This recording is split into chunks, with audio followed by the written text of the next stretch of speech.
this thing rolling? No. Whoa.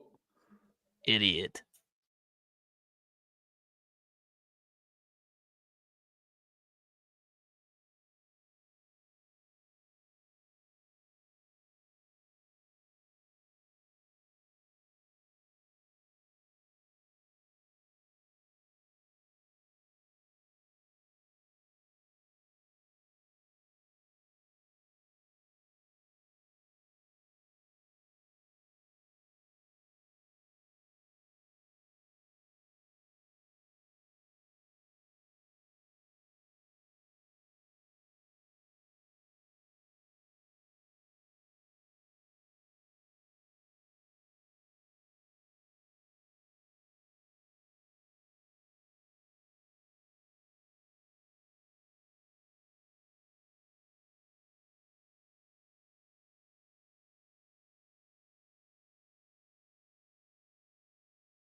Boys are going to bring the heat today. As the leader of the Booner Pack, I lead from the front. All right, boys. Lock in. It's our core foundation, man. Grit. I'm fired up. I'm fired the fuck up, boys. It's bumping right now. It's got my juices pumping, boys.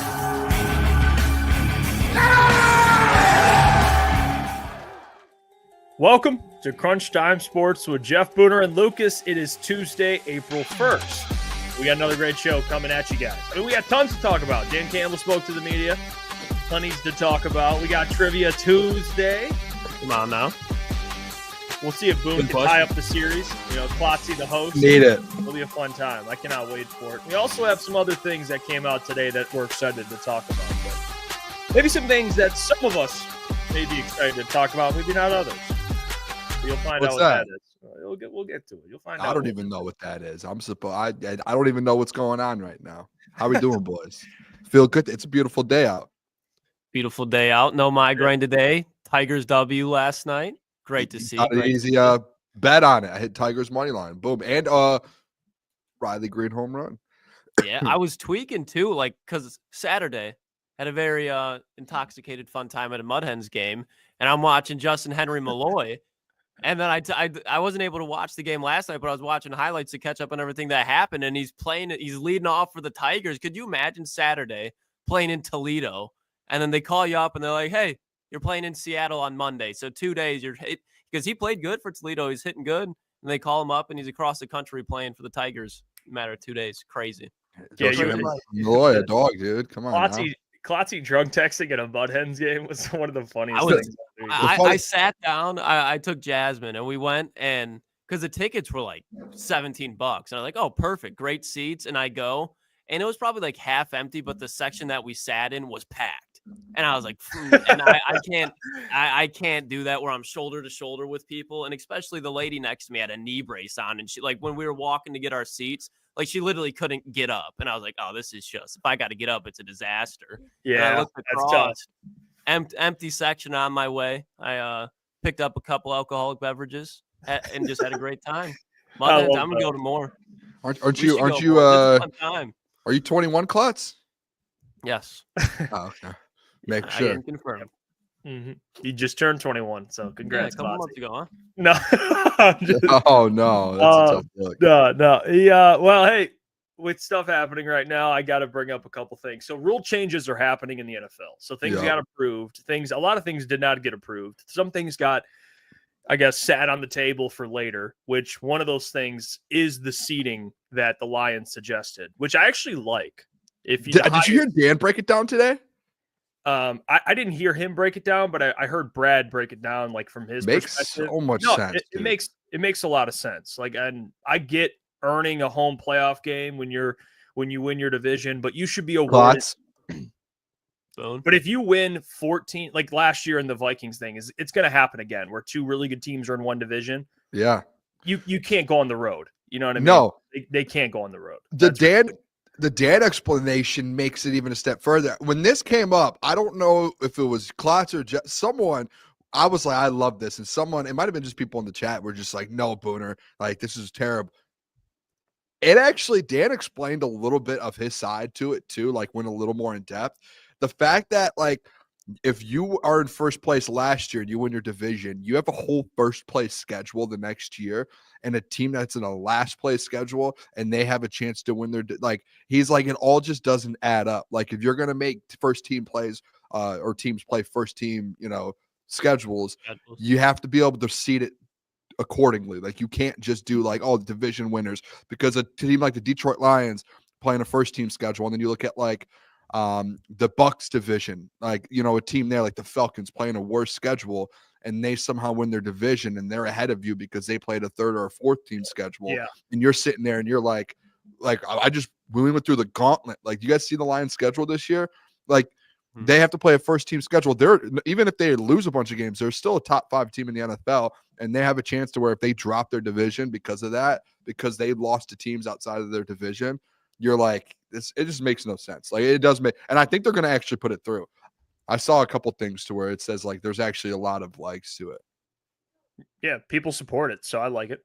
I don't mind. Do you guys get what? You were the one, Klotz. Because this is like it makes sense, but my thing is, I think it takes away from the importance of divisions, if that makes sense. Wrong. Like, Brad said every game is more important at that point. I'm saying though, like, as far as like winning your division is not as meaningful compared to what it used to be because of that. Because let's say like it was this year, the Lions and Vikings, like week 18, like you get the 1 seed, yeah. But it was like, no, now you're a wild card. Like, the importance to that game won't be there anymore. I disagree. It's still like playing like in college, Klotz. Like, you're playing for your conference championship game during the season. It's like you're playing for a division title still. Like, it has nothing to do. It's just like seeding wise. It's like in college basketball, you win the conference championship or you win, the regular season title. You get a trophy, you cut the net. It's a big deal. Like, you just won your conference. And then that has like, yeah, you're seeding, but like they still seed best to worst. Like, they don't seed like, oh, you won your conference tournament, you're automatically a top 4 seed. No, that's not how it works. You get seeded based off of how good you are in your record. And it's like the same thing. Divisions will still be like, we want to win our division. It means a lot to win your division. Yeah, it does. Like, but my thing is, like, say you're the 2 seed though. Like, there's really like no like rebuttal. Like, you'd be the 2 seed in the playoffs. And that's where I think, because like, let's say the Vikings, like how they lost this year in the playoff or in the week 18, they would have just slotted into, I'd have to look, but I'm pretty sure what Philly was. I'm not right off the top of my head, but they would have been the 2 seed in the playoffs. Yeah. If that makes sense. And they weren't the second best team. It's like, there should be some like step off to where it's like, you didn't win your division. Okay. These teams did. They could have had a much more difficult schedule too. And now we're just slotting them in because there are those teams where it's like they have no win 15 or 14 games. You deserve to be the second game. I actually like it, and I'll tell you, this is where I'm at, Klotzy, with it. Is if there's a team that, let's say you're in a bad division and you win your division going 9-8, like at that point, in the way Brad phrased it, you clinch a playoff spot, which like that to me is the most. If you're barely above 500, you're just happy to be in the playoffs at that point. You know what I mean? Like, I get at having the home field, but I don't think a team that has won almost double the amount of games should go on the road.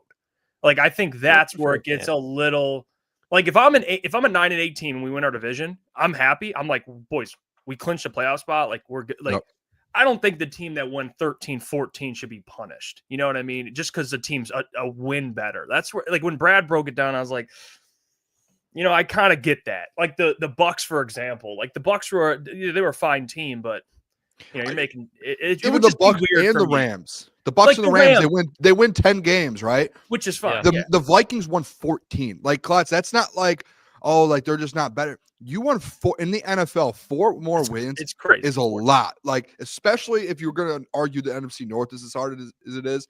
4 more wins than another team is a lot. The fact they had 4 more wins, that like drastically a lot. And they had to go on the road and they had to go play. Who did they play? The Rams or whoever. That Yeah, should they have been beat a the home. Rams. That By should be the a home. Rams. But that should be a home game for the Vikings. You won 4 more games. There is no way in any other sport in the In world. a tougher division. Yeah, like tougher division, in any yeah. league in the world, you're not looking at it and being like, "Hey, you won 30 more percent." I don't. This is just quick math in my head, but like you won 30% more games than we did. But you got to come to us and beat us in the playoffs. Like, in what world does that make sense? Now, I do think the committee is. I don't think they're going to push it as through 1-8 or whatever or 7. I actually saw something that it said if you win your division and you're under a certain win percentage, you don't get a home game. But if you're above a certain win, that's I think some of the legs that they're kind of trying to figure out details. Yeah, which makes sense. I'm not going to be like no way, no how up in arms against it because I do think what you guys are saying makes sense. I just again my whole thing is like one, if it ain't broke, don't fix it. 2, and I just think that like the divisions, I think there will be like you couldn't tell me. Like if you guys could, but like if you're not tuned in frequently with the NBA, you couldn't tell me the divisions, like who's in what. Like you have no clue. And I tell you every single NFL, one. That's one of the better things about it because it makes it like so much more important. Who's your division stack up against your division? Now you're kind of stacking up against the conference. And again, it's not a bad thing. I don't think it's idiotic by any standpoint, but it's just something. It ain't broke, don't fix it. I like how the NFL is right now. Klotz, you want me to name you some divisions in the NBA? No, go for it, we're not doing in case people don't know if you really want to. No, it's not Central, the Cavs, Pacers, Pistons, Bulls, Bucks. Look at him. Look at his eyes. Atlantic. Look at his Celtics, eyes. Knicks, Nets, Raptors, Sixers. Scary. Tell me every division. Yeah, tell me a Western Conference, Boom. You see the tush push? I do think it's the different. tush push I get what you're saying. Got tabled, like wherever I think it's called tabled, where they're going to talk about it later. But there's actually a big support of like getting rid of the tush. That's so fucking stupid, dude. And the Lions they like it. They're fine with it. Yeah, like Brad and Dan are cool with it. It's the Lions can do it with David Montgomery and Jahmyr Gibbs. Like like if that's what Philly does, and it's like they have a running back at quarterback basically from waist down, like the dude's built like Nick Chubb practically or Saquon Barkley. Like, yeah, if you have a good center, you can't stop it. But like, I wonder what will happen if the Packers had Jalen Hurts and were doing it, they'd be all for it. But the fact that they can't stop it, they're gonna let the game come down to a tush push or 2. Yeah, I'm interested because they need I think it's 24. I think they need 24 teams to push it through. I think what's happening that when these get tabled. I think actually what's happening is I think it's going to get banned, but I don't think it's going to be like fully banned. It sounds like there's going to be like some, again, just like the standings thing, the playoff seeding.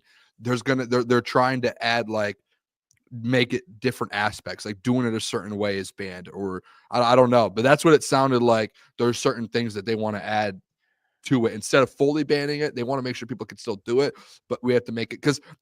It's like weird. Like doctors are saying it's dangerous, but there's no one really getting hurt with it. So you're like in a middle ground where you're like, so do we just keep doing it until the doctors are right, until people start getting hurt? Yeah. It's just such a weird, because I think that's the only argument you can make is the injuries. I didn't know Mark Schlereth broke. I got to check out. I would love to hear Mark Schlereth's opinion. I mean, he's an offensive lineman, so I would love to hear. I don't know how you stop it though, boys. Like I really don't. You for them, the way the Eagles, they've mastered it, like credit to them. You can't. There's literally no way. I mean, not at all. In my mind, you can't stop it. I don't want to be one of those people who just ban a. Dude, I don't want to ban a play just because someone's good at it. Like, I can't. In my mind, that's just like a loser mentality. Like, I'm with Dan and them on it. Like, let them keep doing it. If we figure out how to stop it, if people do get hurt off of it, okay, we can ban it. But like, just people voting for yes, in my opinion, just based off of. They're just too good at it. Soft. To me, it's just it's hard. It's really hard at that. It's just the Eagles. Like like other teams, you can stop. For whatever reason, they're good at it, man. Yeah. Like the Bills. We got in that argument about the Bills because I was like, and they kept doing it, but they had success for a little bit, and then they got stopped, and they in a big game in the playoffs doing it, and they ended up losing to the Chiefs because of it. And it just depends, I guess. It's an iconic play. Some of the new rules that have been passed, the NFL will allow both teams to possess the ball in overtime, but amended to 10 minutes. So they're adding that now. The playoff rule is now the regular season rule. So love that. Both teams Good for them. Yeah. Which I actually I know, Klotz, you're kind of the old school. You don't mind this or no? I'm all for this. All right. I think if it's just like, again, there's only so many teams that have Patrick Mahomes, Lamar Jackson, Josh Allen, especially in the regular season where like games do come back, especially early on, that bite you in the ass. The game that sticks out to me is like the Golden Tate time runoff against Atlanta Falcons. Obviously, that wasn't an overtime game, but regular season games mean a lot. And for the Lions this year, like their defense was absolutely cooked, but the strength of their team was their offense. They won 15 games. They're one of the best teams in the NFL. Like overtime, that's not going to – if they went into overtime with Josh Allen, probably wouldn't have favored well. Dan Campbell knew it against the Packers. Like, we don't want to go into relax. They did it for your guy, the better team in the conference, and Matthew Stafford, and beat them. So no, I'm not saying that they with Aiden Hutchinson. brother. And I'm saying brother. The team, like, you don't want to go in with this team and have no chance of the offense. Yeah, I see what you're saying. It levels I get what the you're saying. field. The other one too, I like the other one that they did, the replay. Yeah, it's expanded replay assist. They're getting rid of the chain gang. Chain gang stand. Well, they'll be like secondary assisting. Like they'll be there, but it's gonna be automated. They're getting to the AI chain gang now. I mean, there'll be the people out there just in case, like for a secondary thing, like in case they, but it's getting to technology. This is what some people were asking for. They want technology implemented in some of this stuff because I think I understand people, and I kind of tend to lean this way with like the human element of the game. Like that's why when people go at referees, like I get there's sometimes where calls are so egregious that you have to be like, what the hell are we doing? But I think that's part of just sports, the human element of refereeing. For sure.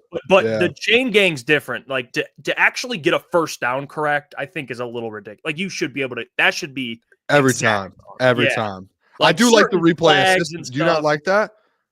The replay assist? I like it. I like it. It's only not fucking overkill. Yeah, as long as it's not too much. No, all it is, it's if they throw a flag, it's defenseless player, face mask, horse collar, tripping, and roughing, and running into the kicker. So if they throw a flag and it's like they don't go into the booth or anything. It's literally just from the New York or whatever, they call in and say, hey, you messed this up, pick up the flag. Boom, it's good. Like, you know, like when there's those face masks, and this is the most frustrating thing, when they call a face mask and it's like, dude, that was not a face mask, and you get 15. Instantly, boom. Replay assist comes in. They ear into the head official and they say, hey, that wasn't a face mask. You guys got that wrong. Boom. And it's instant. It's not like a 5-minute thing. They just see it and they tell them, hey, you got the call wrong on the field. But they can't call it on the field, if that makes sense. I don't know if the people understand that. Yeah, I don't mind this. I don't want too much technology, but I think for the chain gang, I think that's worth it. I mean, come on, we got dudes moving like chains, like we can get breaking legs and stuff. I would say whenever I think of the chain gang, I think of Alvin Kamara just snapping dude's leg and he's just wailing like a pig on the sideline. Like that was brutal. Yeah, that was brutal, man. Terrible, but that was just one of those things where I was just in shock. Yeah, I don't know what happened to that guy. Maybe I could be wrong. I think I saw. Excuse me. I think I saw they just got like a signed jersey or something. I could be wrong, but yeah, they better pay that man bills. Pay for all the medical. Maybe he did. I don't know, but better pay that man bills. No way I'm doing that shit again. No way I'm standing on the side. Yeah, hanging up the chain. Hey, well, there was also other news, and we haven't really seen any draft stuff coming out. At least the last couple of days, last week, but there is a visitor that's coming to Detroit. Oh, and that visitor is probably the most intriguing prospect in the entire draft. Shemar. Here we go. Stewart. Here we go. He's in Detroit right now as we speak. He got in tonight, and he is going to be in Allen Park all day tomorrow. Or most of the day tomorrow. And Boone put it out. By the way, follow Boone. He's on top of all NFL news, so give him a follow. He put out here, Lions are hosting Texas A&M edge Shemar Stewart for a top 30 visit, per Ryan Fowler. Stewart has 4.5 sacks, but has elite measurables. Can't leave that high out. Upside, projected first-round pick is visiting the D. He's Klotzy. Uh-oh. We better hope Marcus Davenport's able to stay healthy if you want to win a Super Bowl this year. I'll put it quite frankly. Shemar Stewart, here's the thing. Shemar Stewart could pan out to be a very good NFL player, but it's not going to be in year one, and it's not going to be in year 2. And when do the Detroit Lions need to have these young contracts hit the most? This year and next year. And they'll start signing guys and just not going to give much room in free agency. So Shemar Stewart's a huge risk. If you're going to take a risk like that, where the Lions are right now at that position of need, the number one need, and you're going to say, you know what?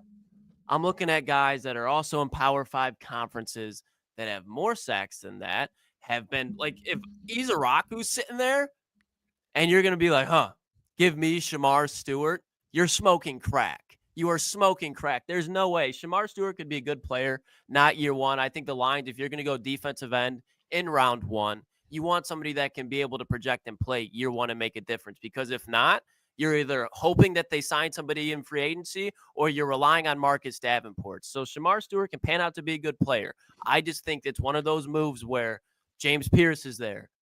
A guy, like we said, Izaraku. Like, there's guys that can play right now and give you production right now and also develop.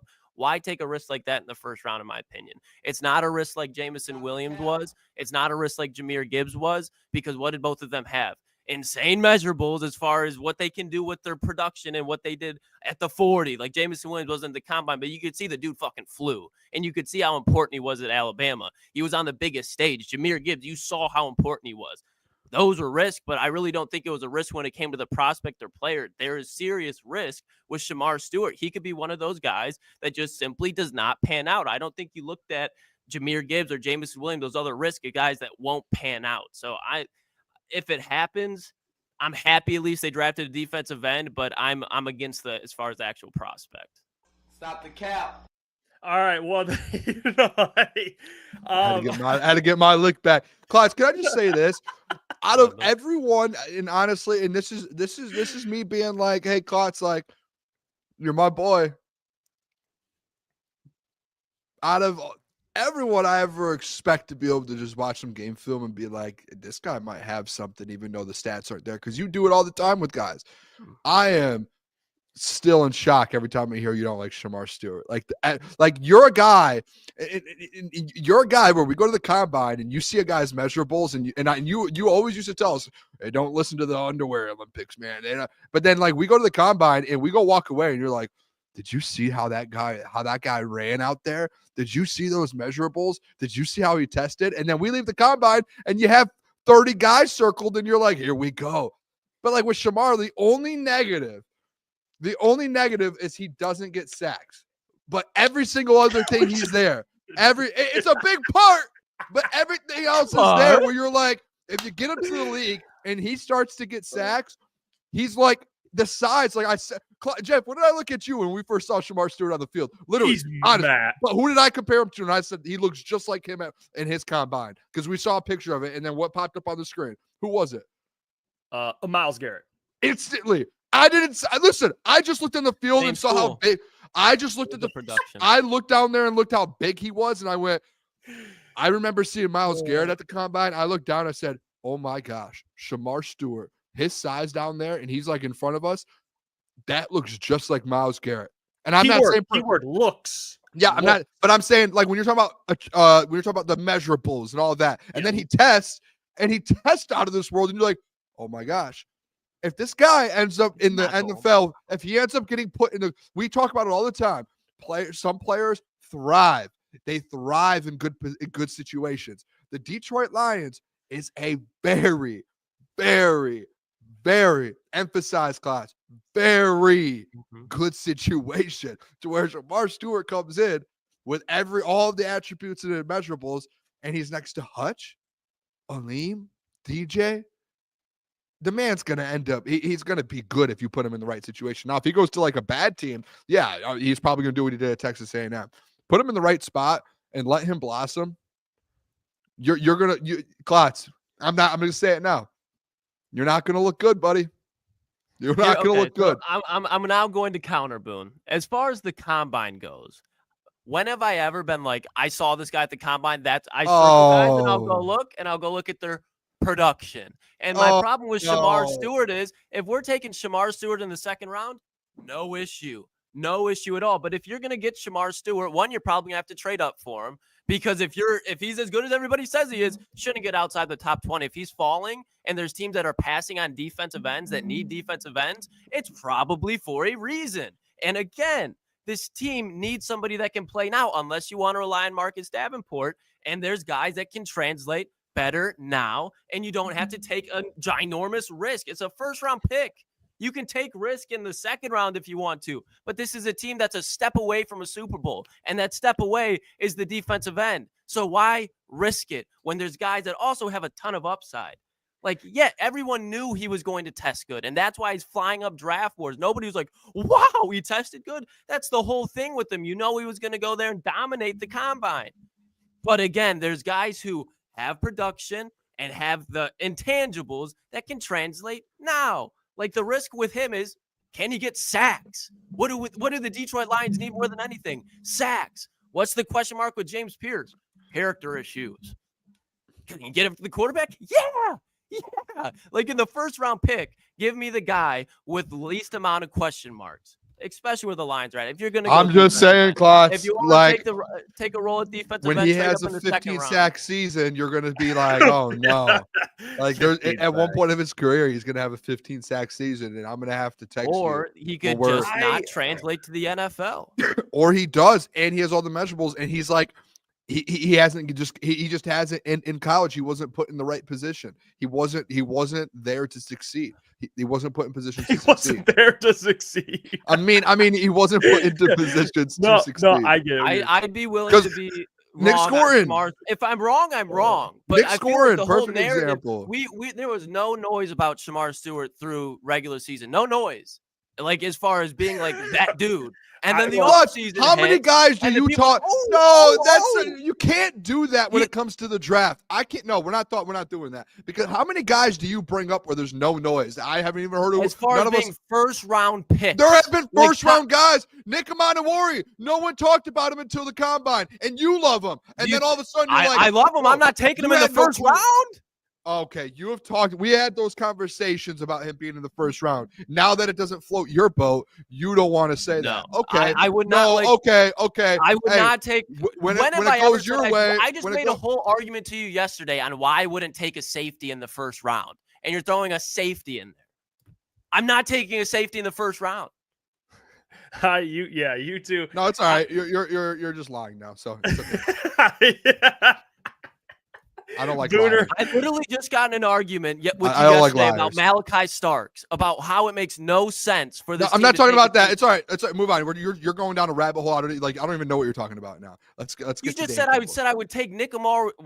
The same. We've had conversations about how a team, whether you would take him or not, but a team would draft him in the first round. There's potential he would be a first round pick. That's the point. I'm not talking about you, Klotzy. We're talking about guys that all year long no one talked about because of no one talked about their production, and they weren't all these big guys, and they have a chance to go in the first round. That's the conversation here, with just like Shemar Stewart. There are guys where you didn't know about all year that could potentially go in the first round this year. That's just a fact. It's a dead fact. What I'm saying that's is, the point. Compared to guys that, if those guys that we're talking about right now, as far as the guys that you turn on in the offseason, how do they pan out compared to the guys that have been doing production for 2 years in college football, have everything that you ask, have been making noise all year, just like you thought they were going to, and nothing changes. But then there's these guys where the offseason changes. People get like, well, look at his intangibles here. Well, look at his intangibles here, but translates not as efficiently compared to those other guys. I think Shemar Stewart. We'll move on, but I'm clear. This is going to be a moment in Crunch Time sports history that we'll revisit when he's drafted, when he plays, all this stuff.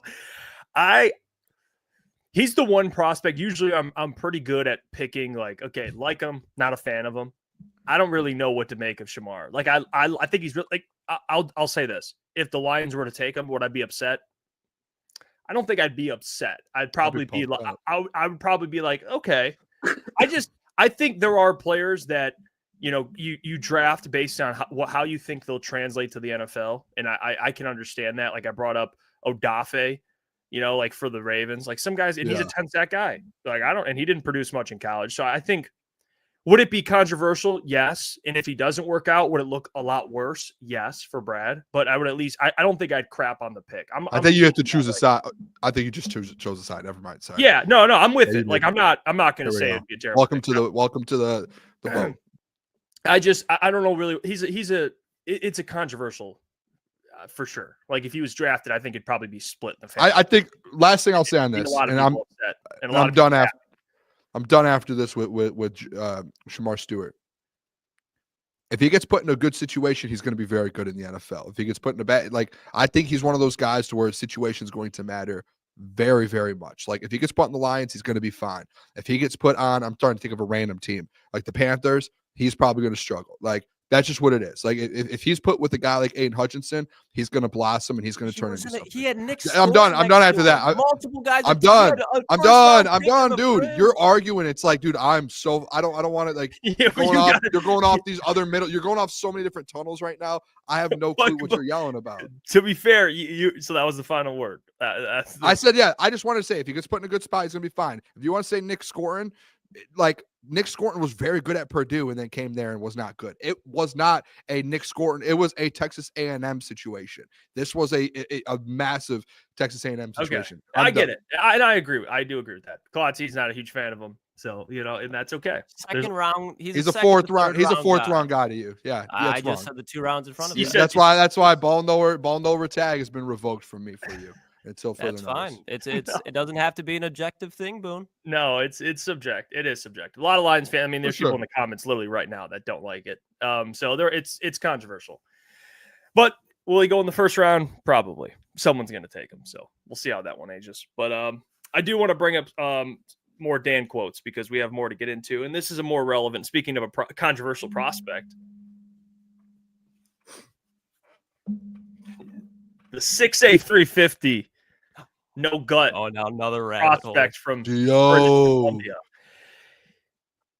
I have a video here. Dan Campbell talking about the offensive line, Graham, Gio, maybe what Gio's future holds, maybe what happens in the draft at offensive line.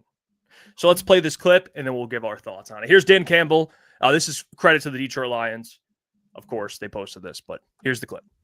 Maybe didn't finish the season the way you like to know he's battling through some things. What's your confidence level that Graham can? Yeah, well, look, Graham, we know where Graham is at. Every year, certainly, you play that position, and it's a year later, But Graham's somebody that we still value because he's got versatility, and look, he did. He started the whole season, other than, whatever that was, game that we let him recover from injury at guard, but he can also play center. I think, people forget that some man, he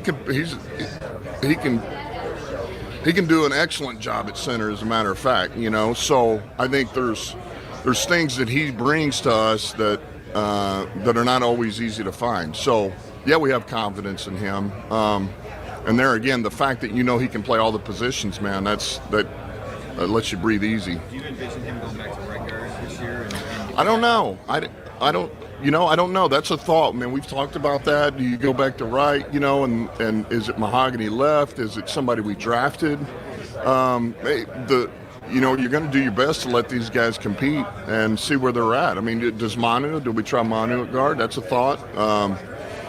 So we're going to try to we're going to try to let these guys compete a little bit and move them around and see what's right, see where we're at. But it's not going to be set in stone. How much did Manu play last year?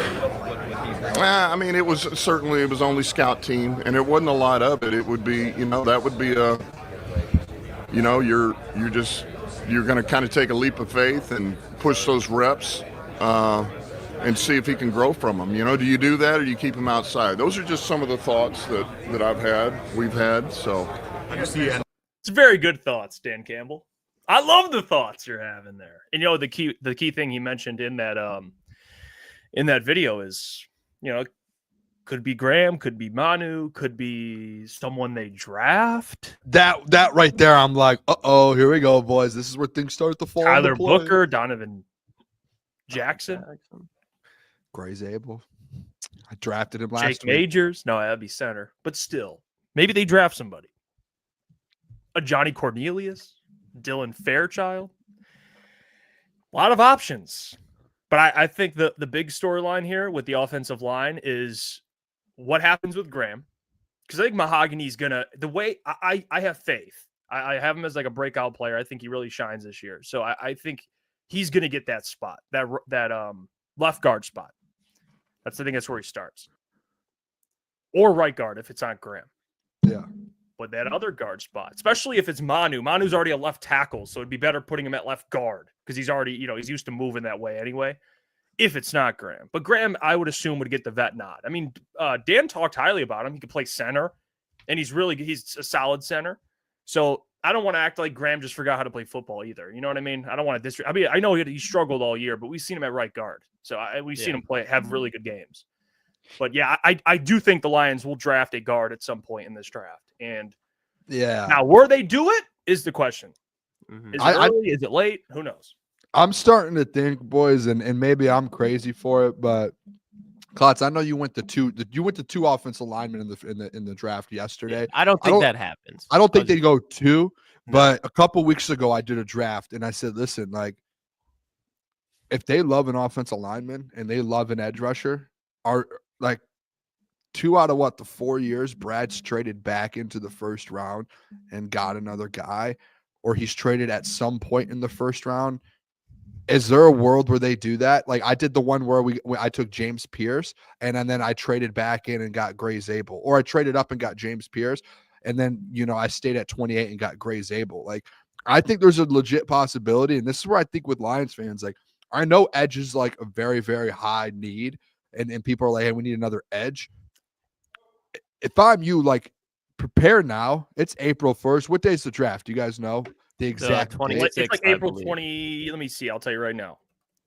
I believe it's it the is April 24th. April Thursday to April 26th, Saturday. Prepare yourself for April 26th. There is a chance that we are in day one. We leave day one with an offensive lineman, and they think that's going to be your starting lineman next year, and they're going to compete. Like I don't think they have a mindset like they don't care about Graham or Mahogany, not in a bad way, but I'm saying like Dan said it today. We're gonna draft guys. And if there's a starter in that position, they'll compete, and guys will lose their jobs if they don't do it. It was the same thing that I said yesterday with Malachi Starks with Amik Robertson. Like if they draft a safety to go into a nickel to kind of boost up that secondary, they're going to come in and compete. It's the same thing with Tim Patrick if they draft like a Jaden Higgins. Guys are coming in to compete. Like there is no more just, hey, we have an opening, it's yours, or you have to sit. No, like you need to improve on rookie deals. And Dan saying today, like, and I don't know, yesterday Dan brings up edge rusher. We're not done yet. And then today he's talking about drafting an offensive lineman. I don't know if Dan's showing his hand too much. I wonder if Brad after's like, hey, Dan, you're telling the people kind of what we want here. But I wouldn't be shocked. Like, be prepared for an offensive lineman. They also talked, I can't remember if it was Brad or Dan, but someone reported it. I want to say it was Justin Rogers. He does stuff on his own network now, which, it's his thing. But I think he reported that they also mentioned about like maybe youth in the wide receiver room. Like there was another thing they dropped too, like where it could be maybe hinting at drafting a wide receiver or something. So that's not official. It's something I saw on his Twitter, but I have to confirm that. I think people. I just don't think people realize, like, I take a running back in yesterday's draft, and people are like, why would you take a running? Like, be realistic. Like, this is what Dan and Brad do. They don't care. Again, if Brad has a mindset that he's going in like, we have no needs, we're BPA, they're going to take the best players. They might take a running back this year. They might take a wide receiver. They might take another linebacker. They might take another corner at some point. You have to be prepared for it because they just want to upgrade this team. They don't care about who they already have, anything. They're like, hey, is this a player that at some point could be a Pro Bowler in the NFL? And then they're going to draft them. So that's where it's like, that's at least how I go about my mock drafts. It's like, do I think this kid's going to be legit in the NFL? Does he have what it takes? Like a Taj Brooks, 100%. I'm drafting him if he's available in the 6th round. I'm taking him. And it's like offensive line in the 1st round. Klotz, if all of those edge rushers are off the board and you're sitting there and it's Nick Scorton, what are you going to do? Gray Zabel or the Ohio State kid? You're taking one of those guys. You're taking one of them, and you're saying we're moving on and we'll get to our next pick. We want to trade up for an edge, we will. But People need to be prepared for it. Like genuinely, like in your mind, get ready for it because it's going to happen. Yeah, I agree. And I think it's the most logical thing, especially like sitting at 28 compared to even just 20 this year, I think is a huge difference just because it is a weaker class.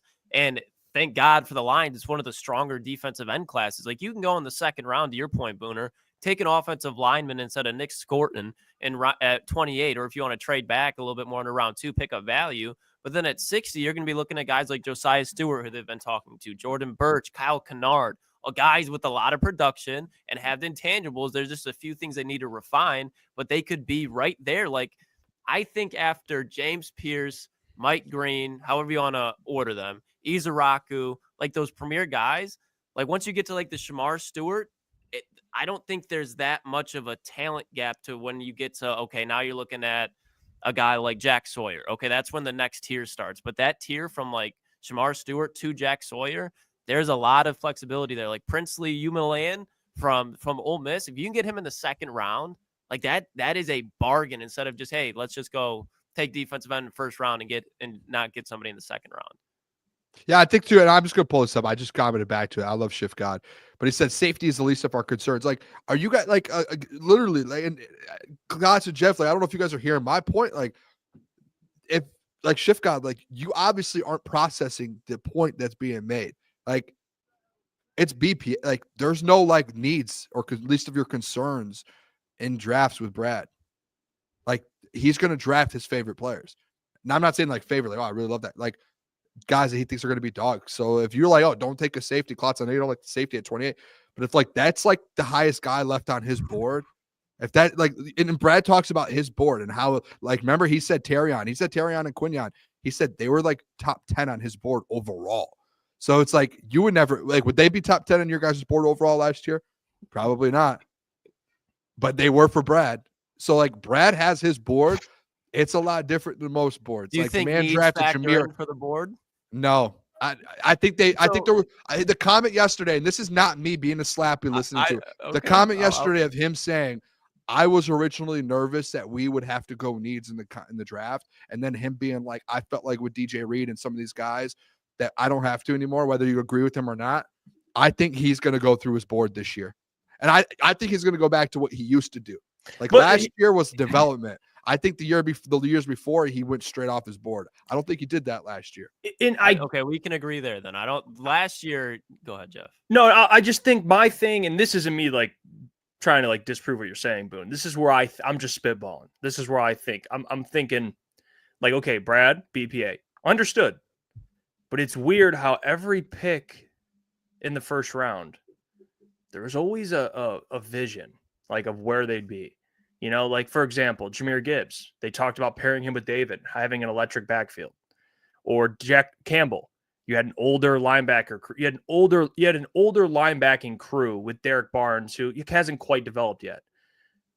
You know, like Terran Arnold, they needed a corner really bad.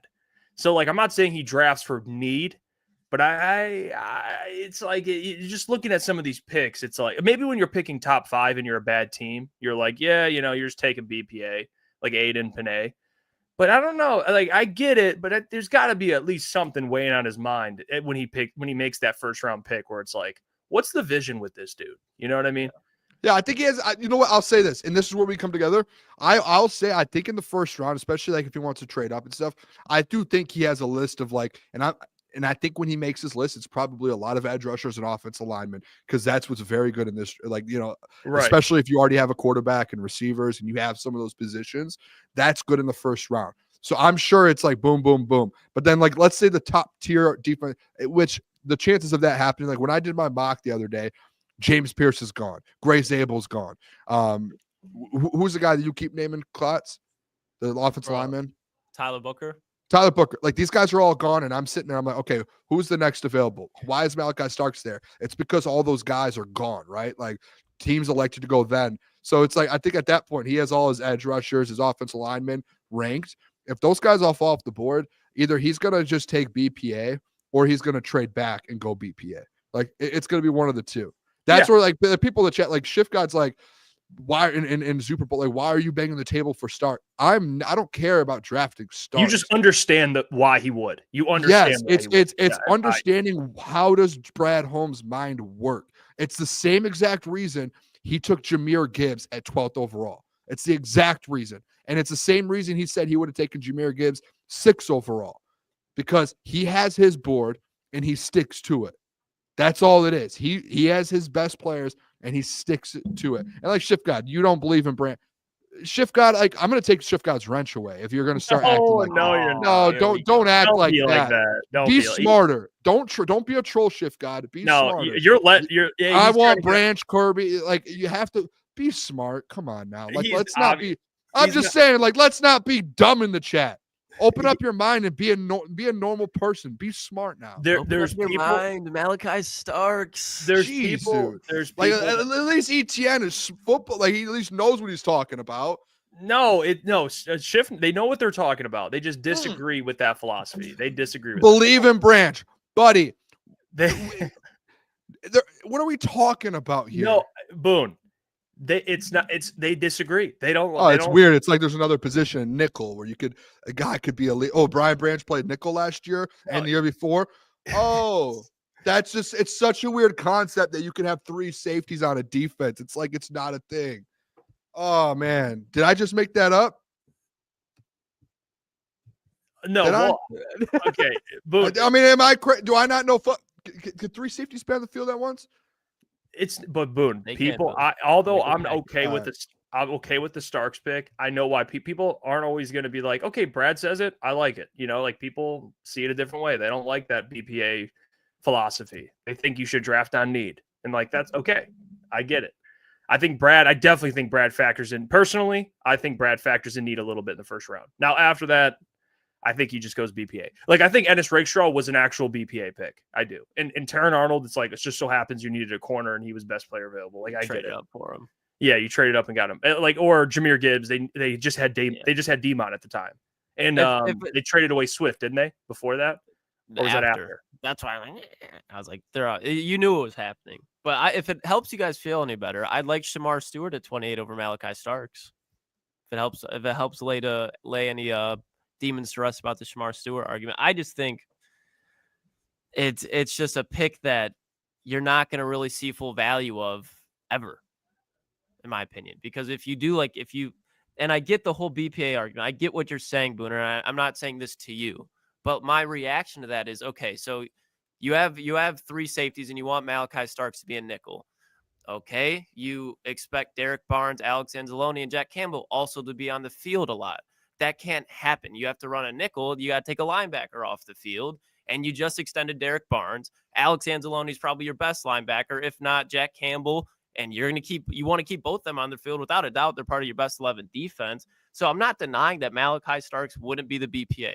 Is going to be a bad safety in the NFL. I think he'll be very good. I think there's a lot of similarities to Brian Branch, but you're using that with your first round pick.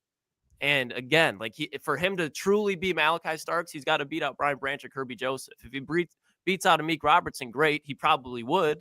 But you can get a guy like Amik Robertson who does a great job for a cheap deal. Like, Amik wouldn't cost a ton to re-sign.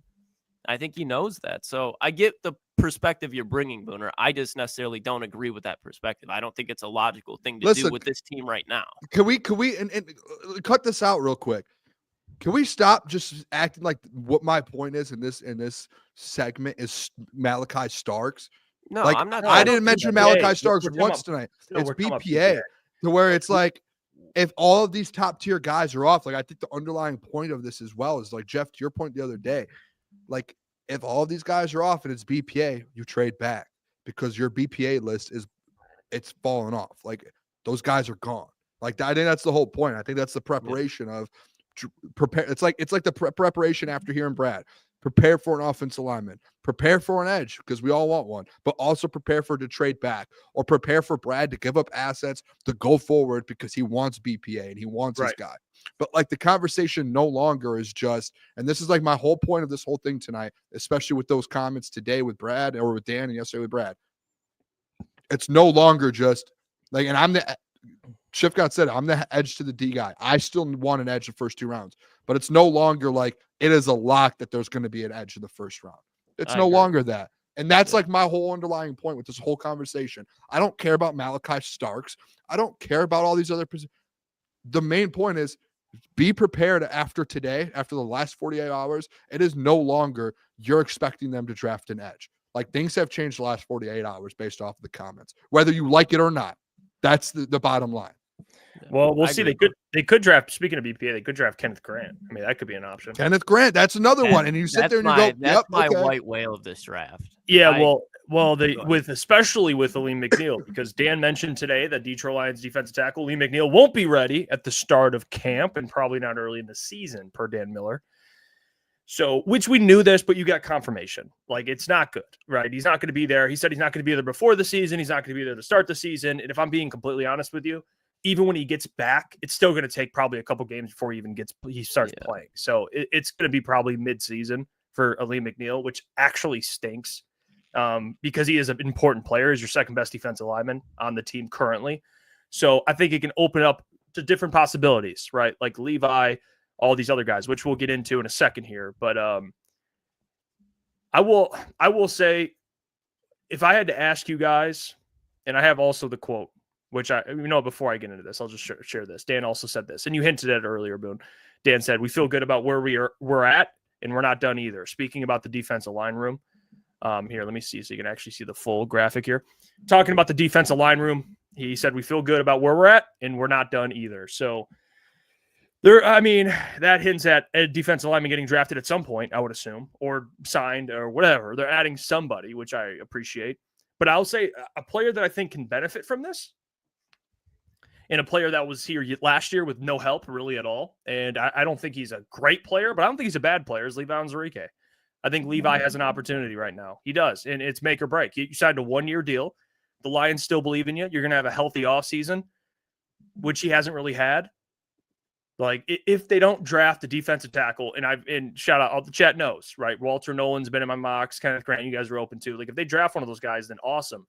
But if they don't, this is an opportunity for Levi Onwuzurike to really step out there and show, like, hey, you got Aiden now. You might not have, you're not playing with Alim or anything like that. But if they have a first-round edge, Marcus Davenport's healthy, hopefully, for at least a couple snaps or whatever, a game, 2 games, you'll get to see Levi with a healthy defense.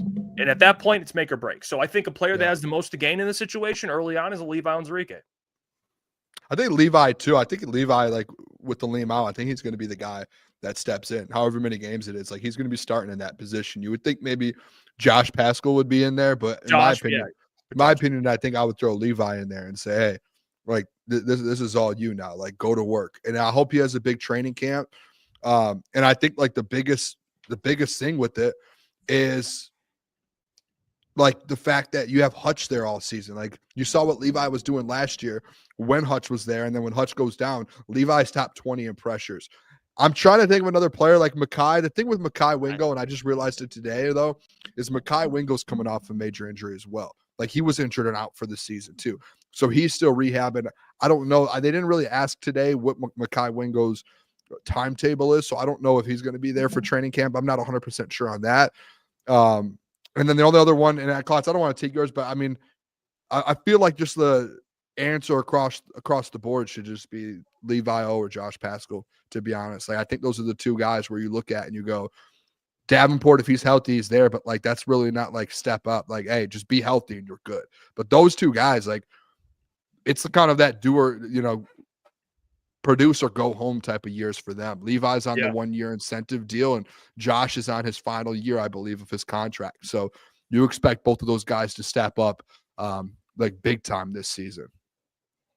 I mean, I know that the injury is a concern coming off it next year, but like I haven't heard anything negative as far. And I was kind of looking earlier because Jeff brought it up when we were talking, and like I think Mekhi Wingo does have a lot to gain here. I don't think he's in a position necessarily to overtake Levi because I think Levi is going to go out and be very solid this year. I think Levi can be somebody, especially with the Alim out, that can get you 2 to 3 sacks during that time span, and that's a lot from a defensive tackle.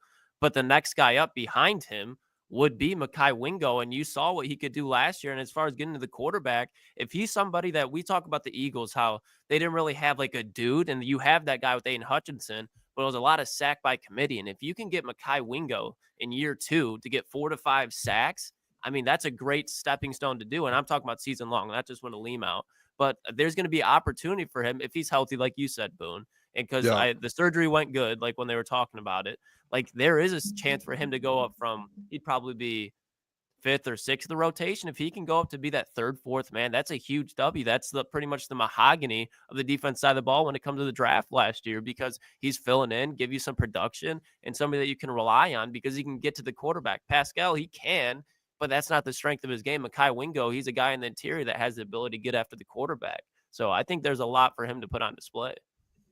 Mekhi's intriguing to me. Yeah. Mekhi should have been drafted in the first 3 rounds. He gets back healthy, with limited. He's going to have limited snaps. Like, I think that's like the underlying thing. It's like he's going to have limited snaps, which is a problem for him. But it's just like, what does he do in those limited snaps? I think this is a year. Maybe I'm wrong because Mekhi was my favorite draft pick out of last year. I've been pretty vocal on that. I think he's going to be really good.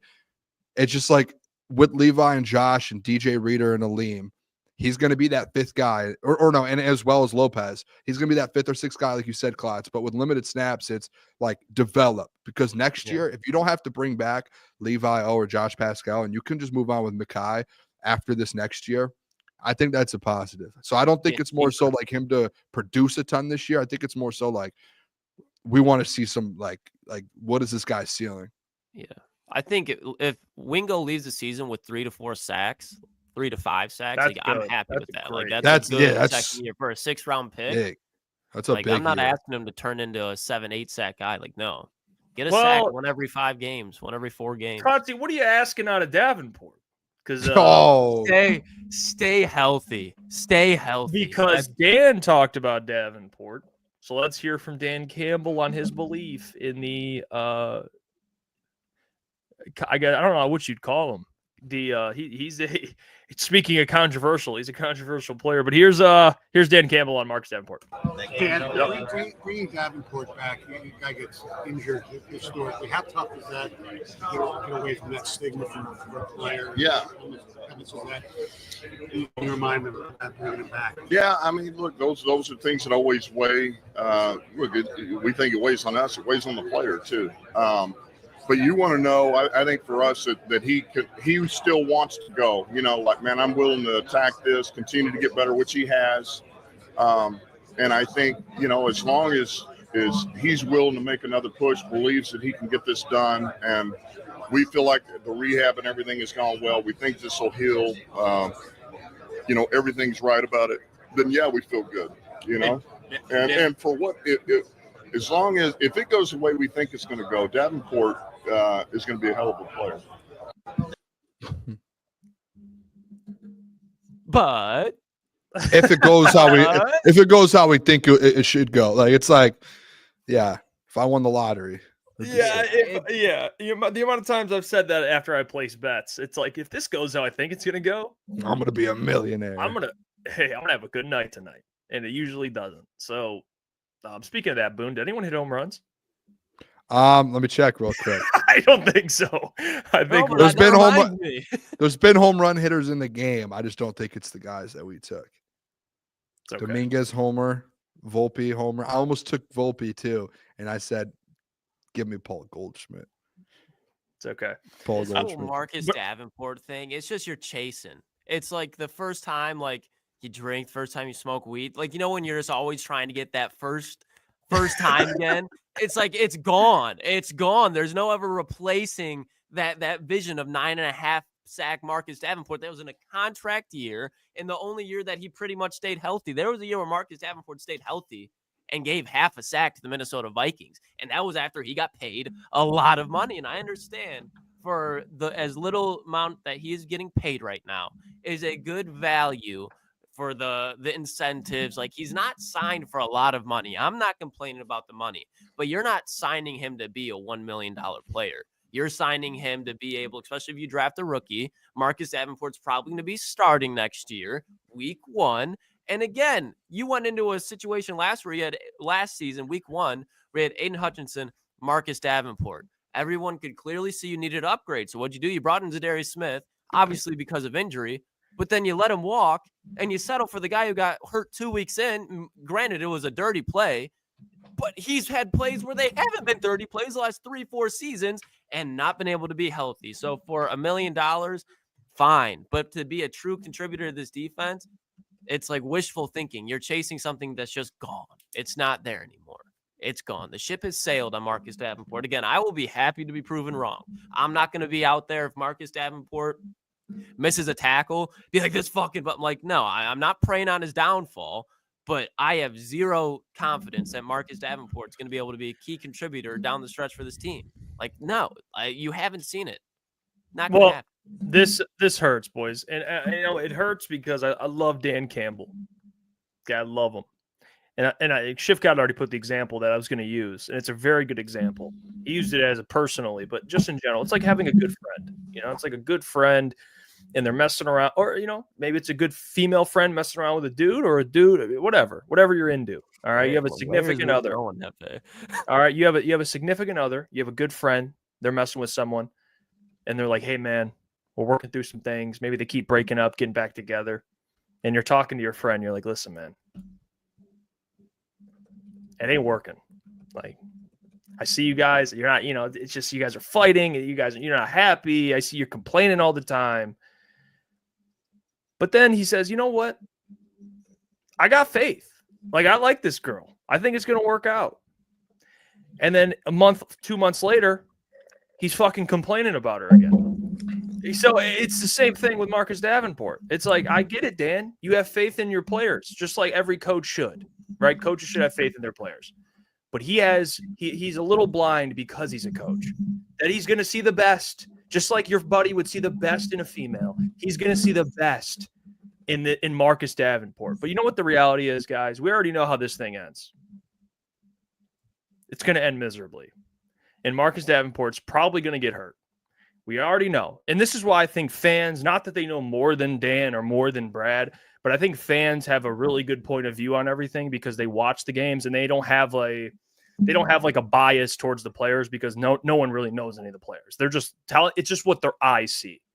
And what fans see with Marcus Davenport is this dude can't stay healthy. It's just a fact. But Dan sees the best in him. And Dan believes. And Brad believes. And I don't mind the contract. I don't. Like you said, Klotz, it has nothing to do with the money. It's just the faith and belief that he will be that 9.5 sack guy.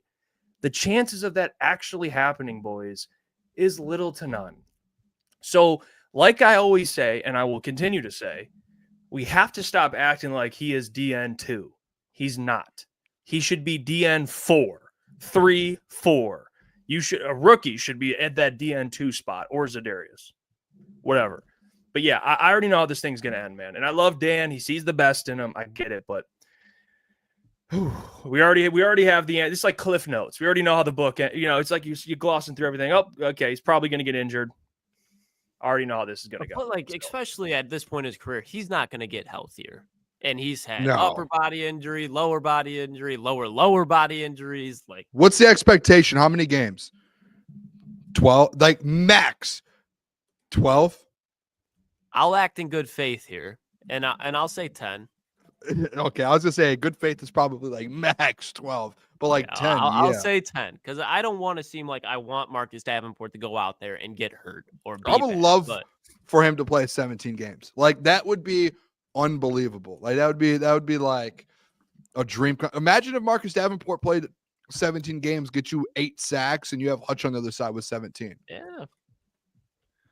Well, I'll tell you this about Davenport. I like his ability, but his availability is we already know the answer to it. So that's why I have no faith. I don't. And you know what?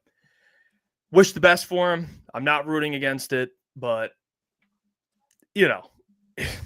how can I expect a dude to play in 60%, 70% of the games when he really hasn't done that? So no, hasn't done 25%. It's like you got to tell Dan, you got to be a good friend. Just be like, bro, let her go. You know what I mean? She's for the streets, man. You got to just toxic relationship. It is. Yeah, it's just want your money. That's it's ridiculous, man. At least the deal is good. Like, how much did he get paid last year? $9 million? Or 6, I want to say. It could have Let me been look it more, up. but I want to say around 6.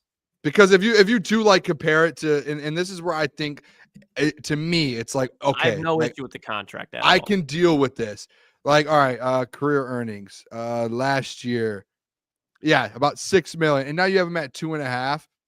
And majority of that, the cap hit's 1.75. Like, you just went from almost 7 million cap hit, a $6.5 million cap hit, to 1.75. Like, No, the cap hit. okay, like Cap. production, like that's about where it is for a guy who's like injured all the time. To where if you get a couple sacks out of him, like he's getting paid a guy that gets you 2 or 3 sacks. But if he's healthy and gets you 6 or 7, that is one of the biggest steals that Brad Holmes has had. It would be. You know, Boone, it's you not pay the chances of for it what you happening get. are gone 100%, but Said that or low. But I don't know. I'm interested. It's like it's a developing story. That and Shemar Developing Stewart story seems to be a big theme around some of the question marks around the Lions right now, I'd say. Not Lions. I would just say certain positions, which is edge. Yeah, not the Lions as a whole, just certain areas. Just one I agree. position. Yeah. What And about it's really? this? Yep. What, Sorry. what about this developing story? Kyle Allen, then Hendon Hooker. Jeff was battling demons after. Let's hear watching the Dan game. Campbell on Hendon Hooker versus Kyle Allen. Yeah, I would say that Hooker, no different than Allen, are competing. And the best way to help guys really reach their full potential is competition. You can say things, you can try to, the best you can pump them up, but at some point, man, you just got to go compete. And it's him or you, and I anticipate Hooker's going to compete. That's what he does. So, and I would see him taking another step up. Well, yeah, I would say that, Hooker. Let me say this about this, all right? And I'm just going to make this very clear. Kyle Allen, I respect him. It's been a lot. I actually watched, shout out Bob Does Sports. He's a very good golfer, Kyle Allen. He's a journeyman. He's played for different offenses. Knows a lot of different offenses. He was a very good college quarterback, by the way. Pro style guy. 5-star coming out. One of the best in the country in high school. Out of Arkansas, I believe, or am I wrong? You might be right. I thought he went to one of the Texas schools. I'm gonna look. But I will say this about Kyle Allen. You're going to lose this battle, Kyle. Okay. Hendon Hooker's been in this offense for going on 3 years. And I don't think you can definitively say that Kyle Allen will beat him out, considering we haven't even seen Hendon Hooker in an actual game. So there's no evidence to suggest that he can't play football. All right. Now he's not a starter, obviously, for the Lions. But I think Kyle Allen is brought here to compete. I think he should do exactly that, and Hendon Hooker should embrace that competition. But I'm going to go with my guy here. I think Hendon Hooker is going to win this battle. He's going to be the backup, and people and they're not going to trade him, because I think what they're saying based on the competition point speaks to why they won't trade him. Whether people agree with it or not, I don't care. But he's going to be here. He's going to be QB2. And although Brad saw, obviously that was a BPA pick, and he thought Hendon Hooker was a really good player that was still available, he's going to take down. And now, is it saying much that he beats Kyle Allen? No, but there's no reason why Kyle Allen should beat Hendon Hooker. If Kyle Allen beats Hendon Hooker out for QB2, we're going to have a tough conversation for sure. Can we get your 1 out of 10? Like, how concerned are you really 1 out of 10 here with Hendon Hooker? 10 being he's going to lose his job. 10 being like panic mode, like what is going on with Hendon Hooker? 1 being I'm not worried at all. He's going to be not just the QB2, but he's going to still develop. He's still going to end up taking steps. I would say I'm probably at a 4. Wow, that's nuts, dude. Yeah, I'm over here at a 7 or an 8. Like, what's going on with him? I don't even think it's just a Kyle Allen thing. I just always, Klotz, I don't know if you were with me on this. Just keep going back to this Teddy Bridgewater situation in the playoffs. Why'd you bring Teddy back year 2? This guy got drafted at 28 years old. That's exaggerated, but you know what I mean? He got drafted where it's yes, he's coming off an injury, so he has that year. But then you get into year 2, it's dude, you're a 4-year college athlete. You're past that. You're 3 years younger than Jared Goff. Like, you should be at that point to where you now are stepping in and boom, you're QB2. There should be no questions if you are that good. The fact that that they bring Teddy back and then Hendon's your emergency quarterback after Teddy just coached a whole high school football season and comes back. Like, that is, like, put it into perspective. Hendon was there working out with the team. He repped with the second string through camp all the way to December. And then all of a sudden, Teddy says, hey, I just won a state championship as a coach. I'm coming back, and takes his job like that. And it's like, that's supposed to be your guy you just drafted 2 years ago. Not like you just drafted him last summer. You drafted him 2 years ago. And he's supposed to be your QB too. I think it's at a point to where it's just whether he wins the job or not. I'm still disappointed in what's going on with Hendon Hooker. Like, I still have lost faith on it. I had someone comment on Twitter. I don't know if you boys saw it. Someone commented on the post on Twitter. Why are we going to keep covering up things for Jared Goff? Let Hendon Hooker have his chance. Serious comment. Okay, well, I'm over that. Okay, I'm over like him. I'm not going to say. I did say I'm the guy who did say that. But I think QB2, it's like, we're not asking for a lot from this dude. It's just like beat out Kyle Allen. Here's the devil's advocate part of it, though. Kyle Allen, how old's Hendon now? Oh my God. Go. Just for reference. 27, 28. He's 27. So Kyle Allen, at age 29, has a quarterback record of 7-12, has thrown 26 tutties to 21 interceptions, kind of lit up fantasy books a little bit, 273 fantasy points. And I mean, he's been backing up Josh Allen. Started 12 games for the Panthers, was in Washington, made a little spurt there. It's a legit backup he's going up against. I don't think this is Jake Fromm. This ain't Nate Sudfeld, baby. This is Kyle Allen, like preseason. Maybe some juice with those number twos with Kyle Allen, lead him out of the tunnel. Yeah, but I will say, I think the advantage Hendon has is third year in the offense, and it's a similar offense. So it's not he's got the home field advantage. Okay, he has the home field advantage here. Kyle can't come in on the road and steal a victory. He can't. He just can't. You're coming in. We said the same thing about Nate Sudfeld. And Jake Fromm came in and ripped that clipboard out of his hand. Hey, by the way, he made it farther than I'll ever make it professionally in sports. But Nate Sudfeld, he stinks. And I don't even think he has a job, does he? I mean, Hendon and Kyle Allen are going to be fighting for that clipboard now. That wasn't a situation that was there before. It wasn't. I want to see Hendon Hooker play. I want to see him zip it in the preseason. That's all I'm asking. Can we see him zip it? I just want to see a 70-yard fucking shot. I want to see him zip the ball a little bit. Yeah, we saw a preseason game against the Chiefs or against the Giants, and he ran over somebody and got a concussion. So, like, I just want to see him zip the ball a little bit. That is probably one of the funniest things of all time. That he just like goes in, runs someone over, and he's like out for the week. Yeah, but it was. So he finally gets his chance, and he just boom. I did post his touchdown the other day. He did have a touchdown, so. Yeah. I mean, just saying.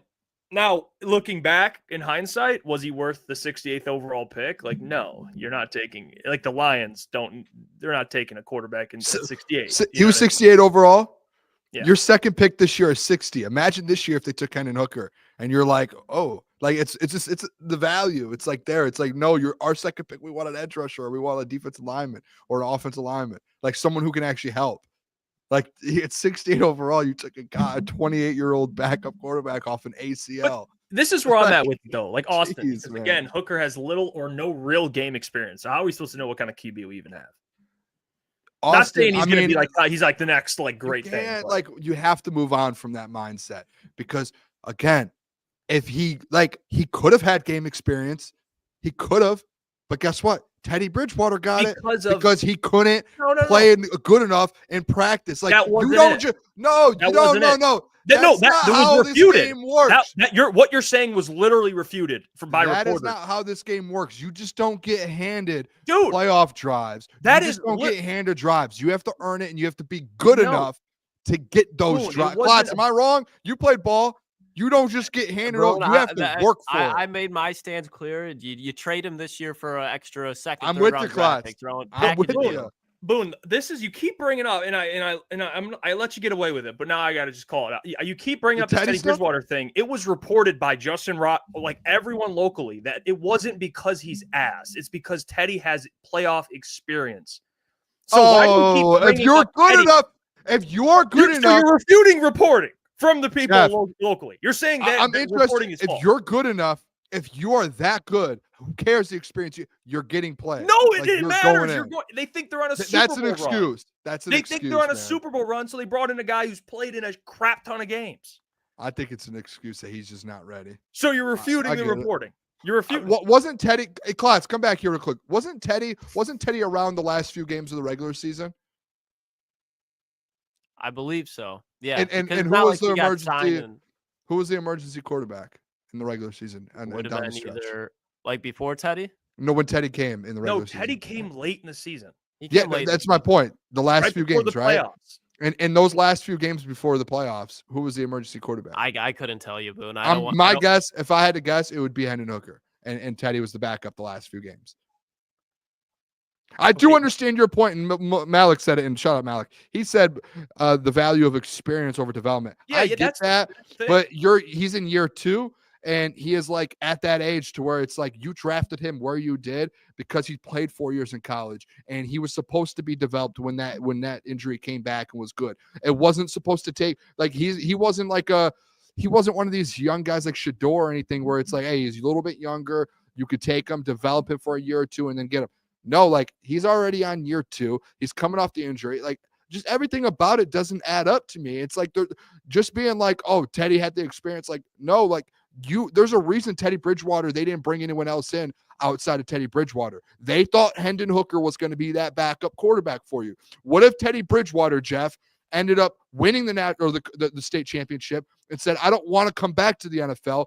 Then guess what? You're going into the playoffs with Hendon Hooker as your backup, and they obviously didn't trust him as is. Because experience. It's literally it. Whatever it is, he's not ready, and he's not going to be ready.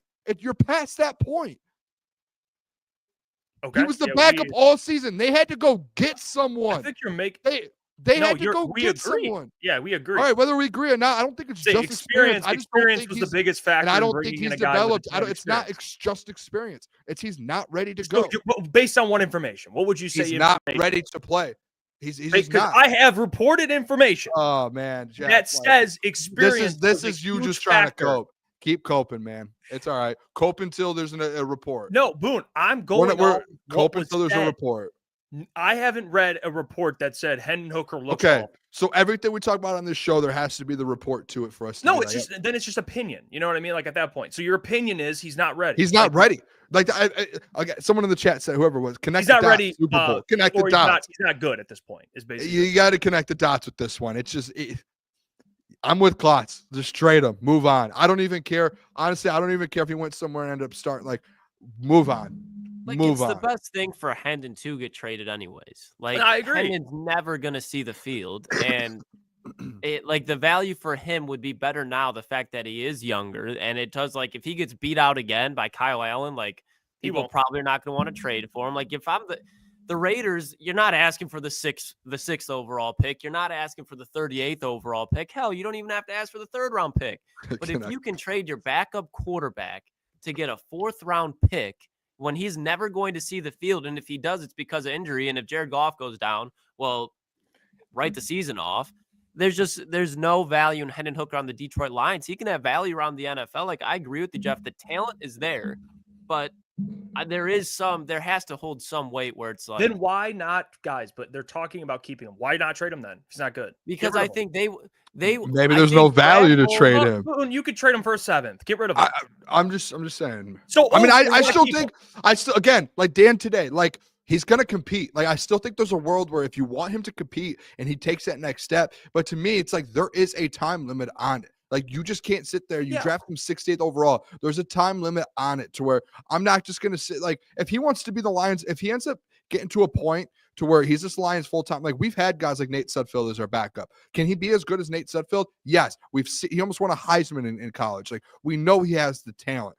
But, like, like I'm not going to sit here and bang the table for Hendon Hooker going forward. Like if they trade him, No, I I'm don't not care. banging. If he I'm ends up being saying your quarterback QB2. too going forward, he's never going to be your starting quarterback, in my opinion. And, No. and that's just a matter of fact. That's why I think all these conversations are just like not irrelevant, but it's just like his ceiling is. I mean, he can be as good as these guys that are backups around the NFL based off his talent. He just hasn't gotten there yet, and it's weird. There's something fishy going on. I don't know if it's the injury and he hasn't been able to heal back from it. It's the adjustment to the NFL. I don't know what it is, but you have to go into these seasons knowing, especially if you have a Super Bowl a window, knowing like, hey, if Goff goes down for a game or two, to your point, Jeff, I'm just going off your point. Like you have to have a guy that can come in and do something. Do you have that confidence in Hendon Hooker right now? I don't think anyone, if someone says yes, like you're just lying. You're lying. And that's the problem, I think. And we have talked about it. I talked about it with you a lot, Jeff, over the last 3 years. Backup quarterback is like, when you have a Super Bowl team, it means something. It does. Unless outside of a quarterback goes down for the season, it means something if you need him for a game or two to kind of hold water. That's the problem that I have with this whole thing. Okay.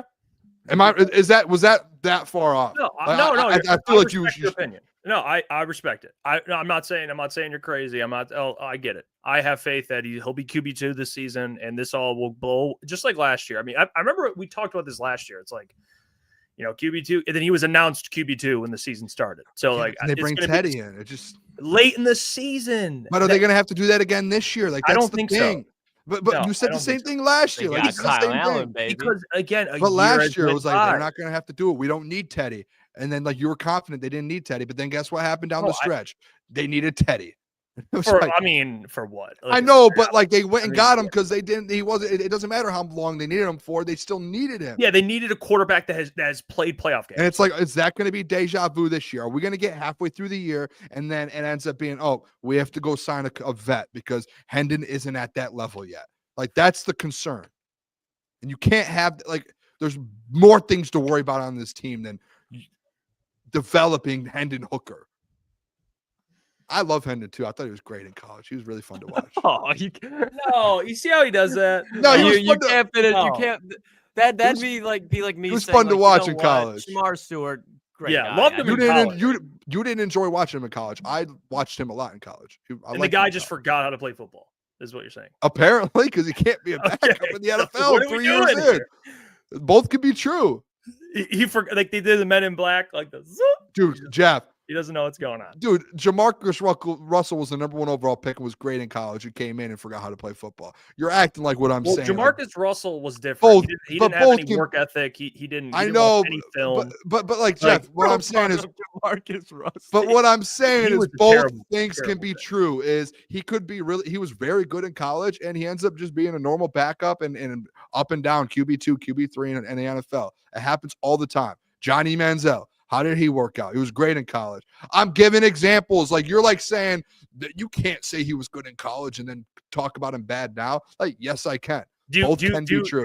Do you like Brad Holmes' evaluation of players? Yeah. Again, I saw him play in college. I thought he was a good player. Right now, his expectations on April 1st, 2025 at 9:24 p.m., Jeff, is very disappointing. Him as a Lion is different than him as a your Tennessee opinion Volunteer. that they brought in Teddy because he can't play football, is what you said. Jeff, you just completely Or he's better. You're better. gaslighting now.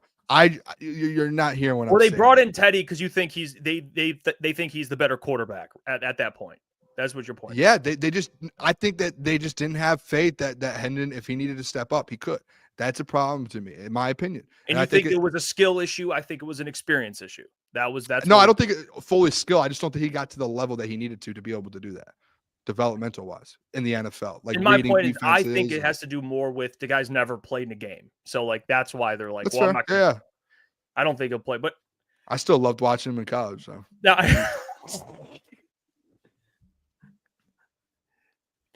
I don't know why I can't enjoy his college tape. It's great college tape. It is. Not and be disappointed in him in the NFL. That's a weird concept in my mind. But yeah, Is I that think not?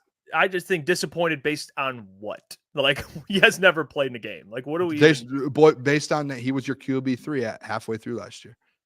for the playoffs. He was whether it was or not. Yes, because of experience. Boone, like there's no evidence. Like if he started in a game and looked Either awful, way. he'd be right. Like I'd be Either like, you know way. what, Boone? He played a game. He this looked is like shit. crazy.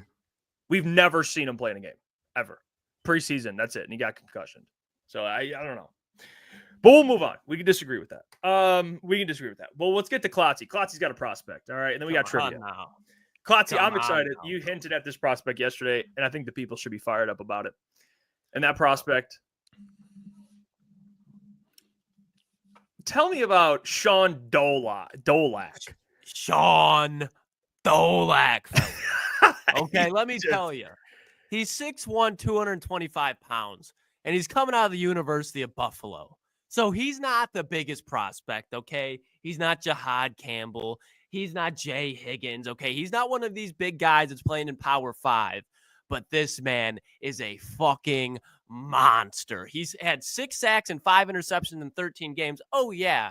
And he also had to lead the NCAA in tackles. He came in 10th all time in college football history in tackles. And he plays like he's out of bail. Like when you watch Sean Dolak film, it's his last snap every play. Like he could be getting incarcerated after the game. He plays every snap like it's his last.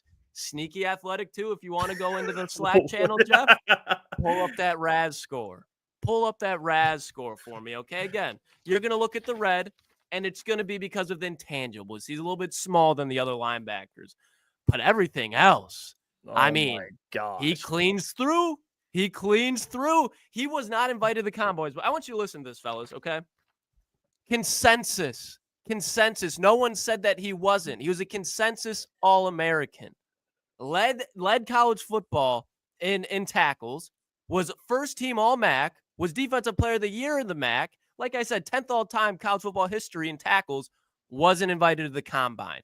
But he would have ran the 5th fastest 40, and he would have put up the 3rd highest bench press. And when you watch him, boys, my favorite thing about him that's in the Cliff Notes there, he reads his keys like it's Braille. He could close his eye, and he knows where the play is going. And he's got better hands than Quentin Johnson. 5 interceptions. And these aren't just like, thrown right to their hands.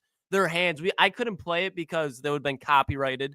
But just if you love the game of football, look up Sean Dolak, pick 6 against Eastern Michigan. You would think that it's a running back in the open field. The man is just a monster. He can read his keys. He can play physical. He's just a little undersized. And when I watch his game, at least when he was in college football, when I was watching his film, screamed Matt Milano. And I'm not saying that he's going to be Matt Milano, but Matt Milano, 6 foot, 220 pounds, pretty much the same exact thing that Dolak is. And he came out of a Boston College, but he didn't have the production. But when you watch it, man, he's just a smart football player. And where's he here? You just watch where the ball goes, and he's there. There we go. He just flies around the ball. This is the week after Northern Illinois upset Notre Dame, and he put up 19 tackles, 1 sack, 1 interception. Like, let me read through his game log for you guys. Week 1, 1 sack, 11 tackles, 2 tackles for loss. Week 2 against Missouri, 16 tackles, 1 tackle for loss. Week 3, 16 tackles, 1 sack, 2 tackles for loss. Northern Illinois, 19 tackles, 5 tackles for loss, 1 sack, 1 interception. Then he goes 10 tackles, 1 sack, 1 tackle for loss, 15 tackles, 11 tackles, 16 tackles, 12 tackles, 17 tackles, 9 tackles, 13 tackles, 9 tackles. The man just doesn't miss. And you know where he's projected to go, fellas? I want you projected what round he's projected to go. I'm going to go 6th. Boone?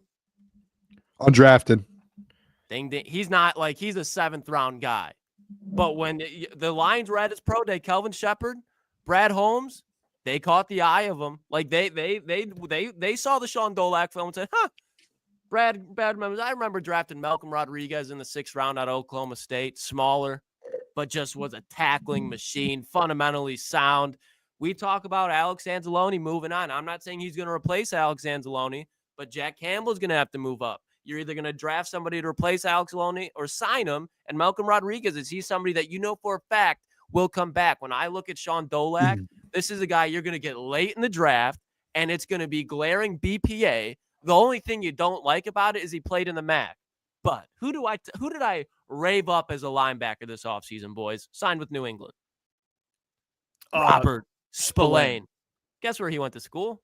Western Michigan. Where is that located? In the MAC. Quinyon Mitchell last year, MAC. Max Crosby, MAC. So you have guys that are elite, going to be elite, and solid. Like, there's a bunch of guys out of the MAC that are good. Hall of Famers like Antonio Gates. I'm not saying he's going to be Max Crosby. But with everything that he shows on film, he's somebody that can hang around the NFL for sure. He is far, far from an undrafted guy. If you were to just be like, you know what? Who are just the best pure football players? He's not going to be in the first, second, third, fourth. But he has a fifth-round linebacker written all over him with not high upside as far as intangibles. But let's say there's an injury and Sean Dolak gets a chance, it's going to be hard to take that away from him as far as a second or third string linebacker in the NFL in a couple of years. So year one, he's going to be taking dudes out in special teams, tackling returners in the open field, going to be able to give you that Trevor Nowaski type of role because, guys, this year he had 6 sacks. As an off-the-ball linebacker, like they sent him to the house, they put him on the edge. He was the best player that they had on defense. And I know that's not saying a lot because it's Buffalo, but at some point, you got to stop caring about where these guys are playing if they have enormous production. And you're talking about late in the draft. This isn't first, second, third round, not middle of the draft, late in the draft. And Kelvin Shepherd, I have a very hard time finding a way that Kelvin Shepherd turns on this film and goes, I don't like him. As a linebacker, come on now. They sent Lines read his pro day. He killed his pro day, ran a 4.5, lit up all the agility drills. This man's going to be good in the NFL as far as a role player, and he has upside to being a starter. So give me Sean Dolak in the 6th, 7th round. I will be I'm trying to think of, like, value-wise. I would be more happy with Sean Dolak in the 6th or 7th round than Nick Scorton or Shemar Stewart at 28. Give me that every time. There's zero risk with this guy. He's going to be fine in the NFL. He's just not going to be Fred Warner. But how many Fred Warners are there? I think there's a very high upside that this guy can give you in his best season, 70 to 80 to 90 tackles in like year 3 or 4. So production will be there. I'm not worried about Sean Dolak not being able to hang in the NFL. Smart player, physical player, production. Give me Sean Dolak. Yeah, Klotzy, this you know what, Klotz? Love it. Sean Dolak, if we did like power rankings of here's a guy every single Tuesday, I think Sean Dolak has to be top 2. I mean, I'm trying to think. Like you had some good ones. Sean Dolak has to be in the GOAT conversation for Klotzy guys. He's gonna if he pans out, I will never stop talking about that. Never. And you know what's funny? When I found out about him yesterday, you know who your boy Kuiper compared him to? Zach Thomas. Wait. The Hall of Fame linebacker, Kuiper? Zach Thomas from the Miami Dolphins. Yeah, Kuiper's apparently on this guy. That's where Klotzy found him. He's been watching Kuiper film, Jack. Yeah. He really watches Kuiper. No, That's where he got him. I don't hide that I watch Kuiper. I watch Kuiper. I hear Uncle what he has Kuiper to say. said Doesn't this mean guy- I agree with it. Uncle You Kuiper, agree the with this Godfather. He said I'll Sean say Dolak. this. Yeah. Dolan or listen, Dol- he's got a lot of Zach Thomas to him. Okay, 6 foot, 220 pounds. There's a lot of similarities. How do you pronounce his name? Sean Dolak. Sean Dolak sounds like a Hall of Famer name to me. I'll tell you what. Sounds like a Robert Spillane type of guy. I'll tell you that. Yeah, he actually does. He has a Hey, by the way, I just want to throw Connection this with the out Detroit there. Lions. Klotz, I'm going to send you a guy for one of these weeks. Maybe you could take it into consideration.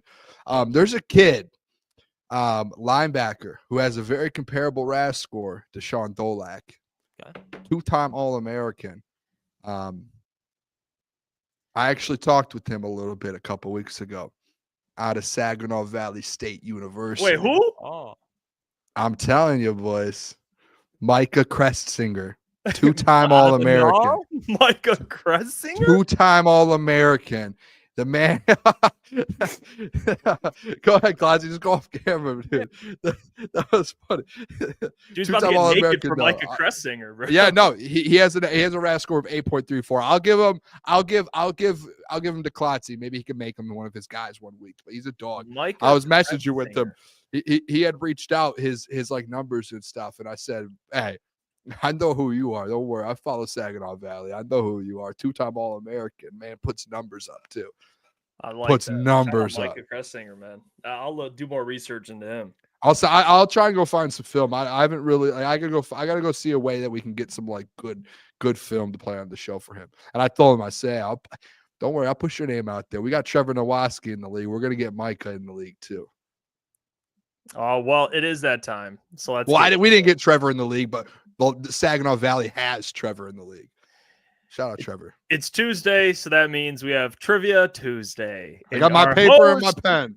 Our host, the Lukas Klotz. How are we doing tonight, everybody? Jeff, Booner. Are we ready for some trivia?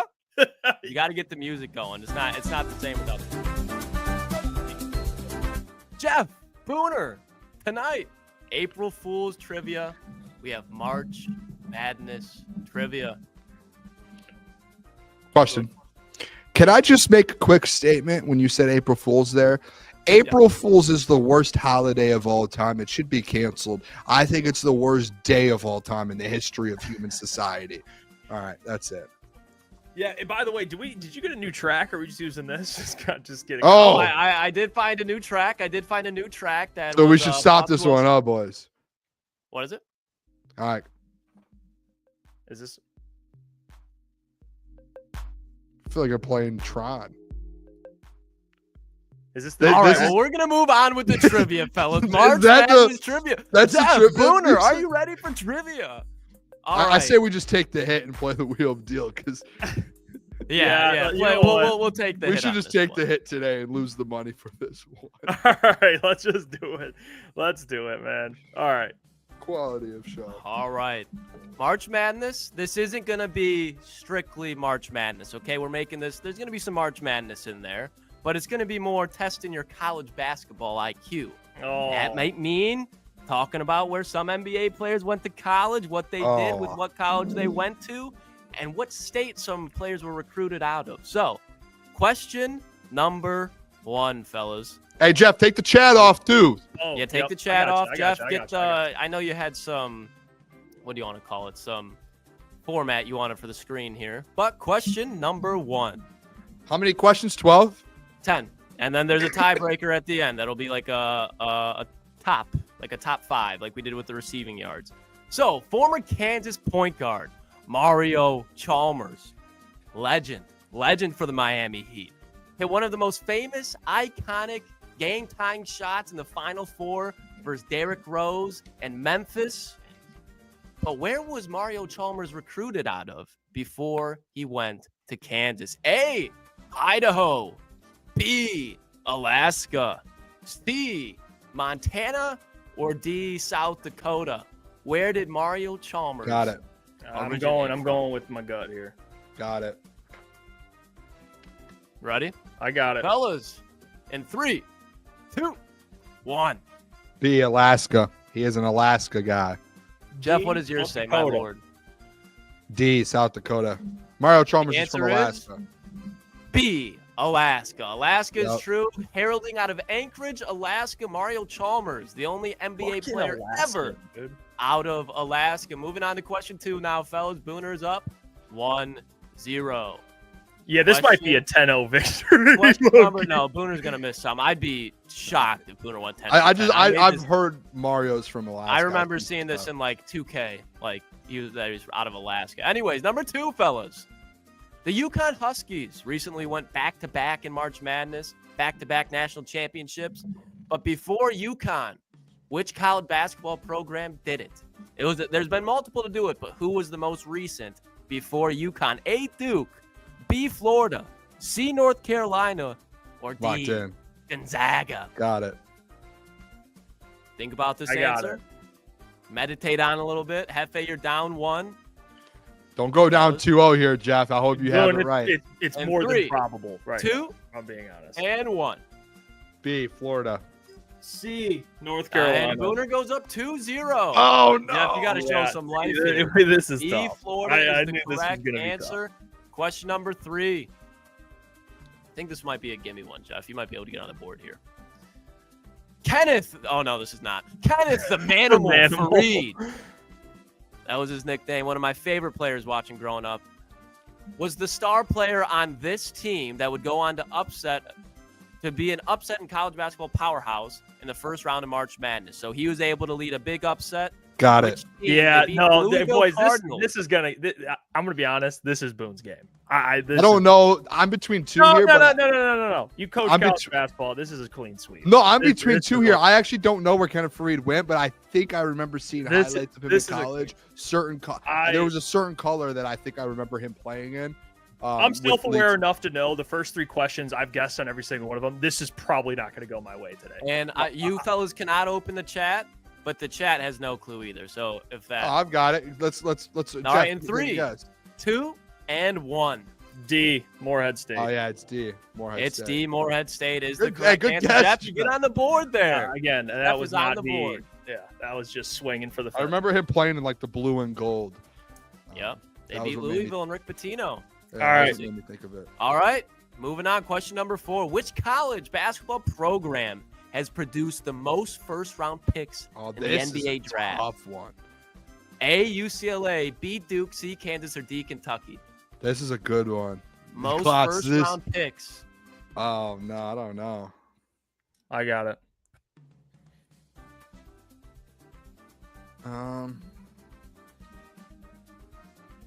Oh, this is tough.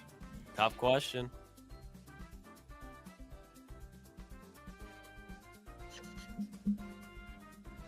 All right, I got it. This is a guess. This is my first wrong one. All right, fellas. 3, 2, 1. C. Both of you. It's B, Duke. The Blue Oh. Devils, Coach K, Mhm. produced the most first-round picks in program history, most in college history as Good well. for him. What was that? Question 5 or 6? Or 4 or 5, I mean. 3. Yeah. That was 4. That was 4. This That was is on All right, five. question number 5. Moving on here, fellas. Jameer Nelson, Jameer Nelson, managed to lead this team to an undefeated regular season and an Elite 8 run in 2004. A, George Mason. B, Syracuse. C, St. Bonaventure. Got or it. D, St. Joe's. Do you want me to tell you who the coach was, Jeff, to help you out? I don't know. No, I'm not. No, don't help me. I can tell you who the head coach was. Don't help me. I gotta earn this.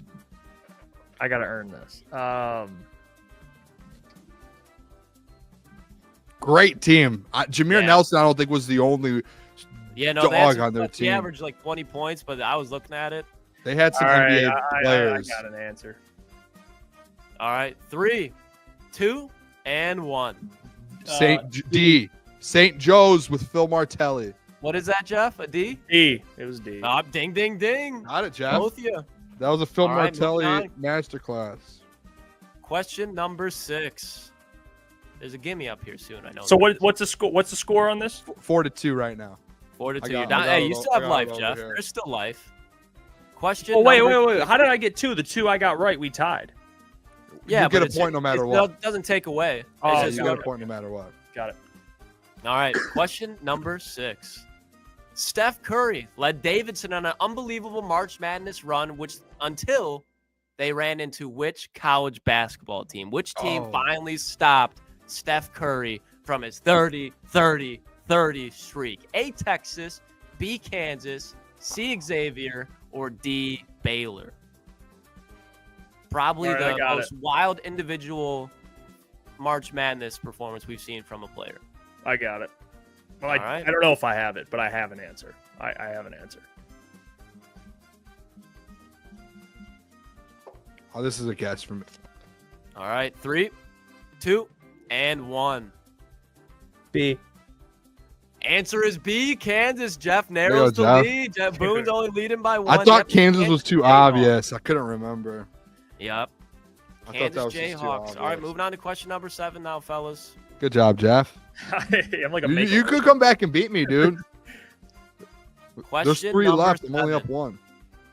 NBA Hall of Famer David Oh, Robinson I got this already. led which program to a March Madness This is a appearance gimme. after a 25-year program drought?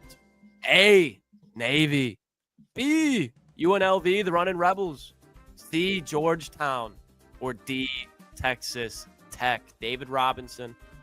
Where'd he go? I know the answer, but knowing me, watch it not be this. Yeah, answer. I think it's easy, but I think I might. I don't know if I might be too confident. A 25-year three, drought is crazy. two. Like, And 1. Hey. A Navy Academy, the Naval Academy. the Who, like, Admiral. That's why they call him the tall and general. Was able to turn into an all-time player. The Admiral. That's Same what they call thing. him, the general.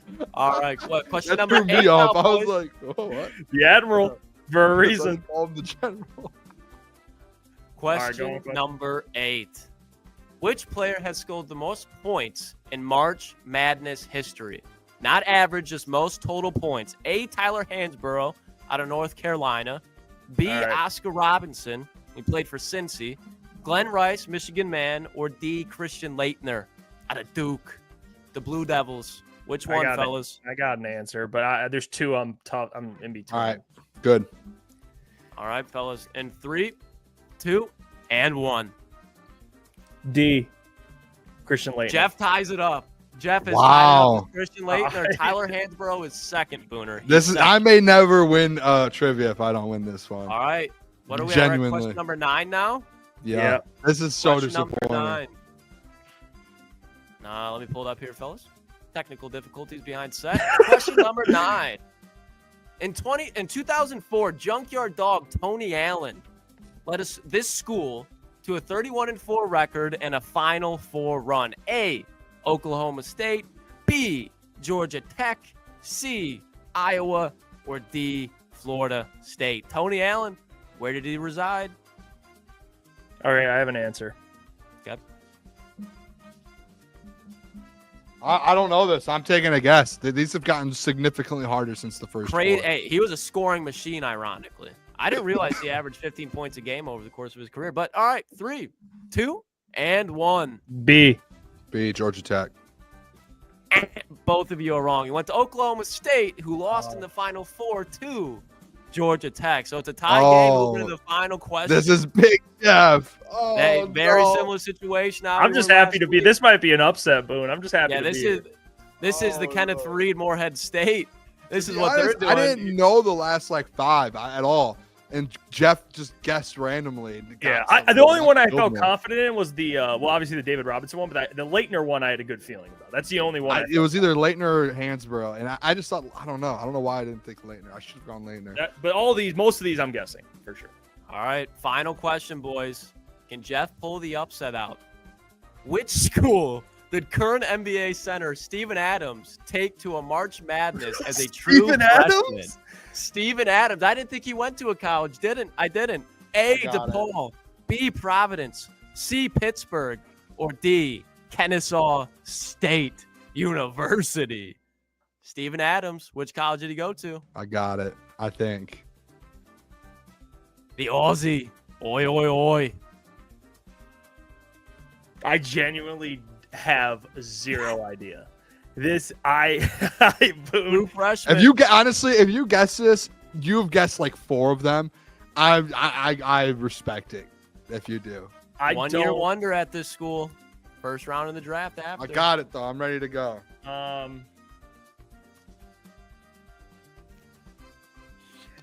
All right, I'm going.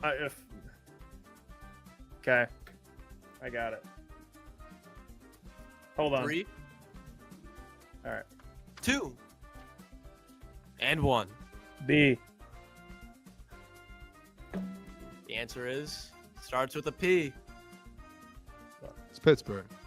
Pittsburgh. He was a Pitt Panther, and he was drafted by the Oklahoma City Thunder, I believe 14th overall. Booner, congratulations. You Needed won that. this week of trivia. I'm Jeff, so happy we got that one because I knew it right away. come Right when on I now. saw We'll be it. back next week. We'll keep it on football next week, or if anybody you has very something much. specific in the chat they want to see, but we'll go back to football. Might do some draft stuff. Might do. I don't know. I'll think of something good though. We'll be back next week with trivia, fellas. I got Hey. 6. I feel confident in that. I felt good about Yeah, this. that was good, Boone. I should have gotten the Christian Laettner one. That one's very disappointing to not snag that. Should have had 7. It's a free Yeah. throw. If you really Yeah. think about it. Tyler Hansborough though at UNC, he played so many, and how many Final Four? Like it really just comes down to in the tournament, like how many Final Fours do you go to, and are you the best player on your team? Christian Laettner, now looking back, probably went to like 3 Final Fours. Yeah, minimum. but hey, you got to think Laettner had a jumper. Yeah, he did. Hansborough did a shot. little bit too, though. I'm pretty sure. I like Tyler Hansborough. He played bully ball. And I'm a UNC fan. I think much Tyler rather- Hansbrough. Let me look up his stats in college because I think he almost averaged 20 a game at UNC. Who was the you know- point guard for them during that time? Fuck. Was it Raymond Felton? Dude, he averaged 19, 18, 23, and 20 4 straight years. Like that's nuts, dude. That's why I What was did like, Leighton- Oh yeah, Let me- true. let me look up Christian Leitner. And that was Yeah, like the Leighton whole was just season. in March Madness. I'm not saying that. I mean, because it was close when I was looking. Hansbrough was 2. I think Oscar Robertson was 3. I didn't realize how good that dude was in college. Obviously, Hey, it's people are Oscar saying we might need Mac trivia. some action. Absolutely not. So Christian Leitner, get this, Klotz. So Tyler Hansbrough averaged 19, 18, 23, and 20 in his 4 years of college. So basically over 19, almost 19 points a game. Leitner averaged 9, 16, 19, and 21. So he just went off in the tournament when he was in the tournament. You know what? Though, Klotz, you did a good job again. That was a good Fun one. time. Yeah, that was a good Yeah, one. that was fun. That was a lot of fun. Trivia, I'm getting locked into it. It's a good time. It is. Oh, by the way, Pistons game. We got to mention it tomorrow at beginning, middle, and end of the show for Saturday. Yeah, if anyone's thinking about going to a Oh, yeah. Pistons game, go to Saturday. Go to the home game. We'll be there. We're gonna do a little meet and greet. So if you want to come, buy a ticket now, or in the next few days at halftime, we'll meet somewhere and Yeah, you know, talk meet to some- them meet all. These weren't people. crazy expensive Well, either. no, a little crunch time, like meet and greet, talk to some people. No, you can get tickets for like $40. I mean, which Even cheaper. I saw this earlier. It was like some of like $20. Yeah. yeah. If That's- you want to go to a Pistons game, come on out. They versus the Grizzlies, their last home game. So That'll be a good game too. There's probably like some giveaway or something. I'm sure. Jaren Jackson and Duran will be money to watch. That'll be a good matchup. Or is Jackson's healthy? I'm assuming, right? I haven't seen anything about him being hurt. yeah, I mean, they fired Taylor Jenkins. So Yeah. You like the coach they brought up too. I don't know anything Yeah, about him. yeah, no, he's I'll reach out to my guy that's on staff there. See, maybe we can go down and talk to the boys. That'd be dope. I'll shoot him a text. I don't know. Honestly, I have to check and see. Hey, you still on the staff? I don't know what's going on after coach got fired. I don't know how that works. Oh yeah, that's true. Yeah. It's literally, I was like, I saw it. I was like, man, but I'll reach out still. Yeah, I wonder. I wonder how that all works. I don't think they would. I think they just fire. I think they all stay on the staff. I think they just fire the head coach. I would assume, right? And then Yeah, after the season, you they can't- probably clear house. If you fire a whole staff, then it's like who's coach, Yeah. who's Yeah, who's handling, Just replace them the next day. who's handling stuff. It's like we just don't have a whole staff because they have like 20 guys on staff. So, Yeah. Yeah, no, that was fun. I like that college basketball. It's a good time.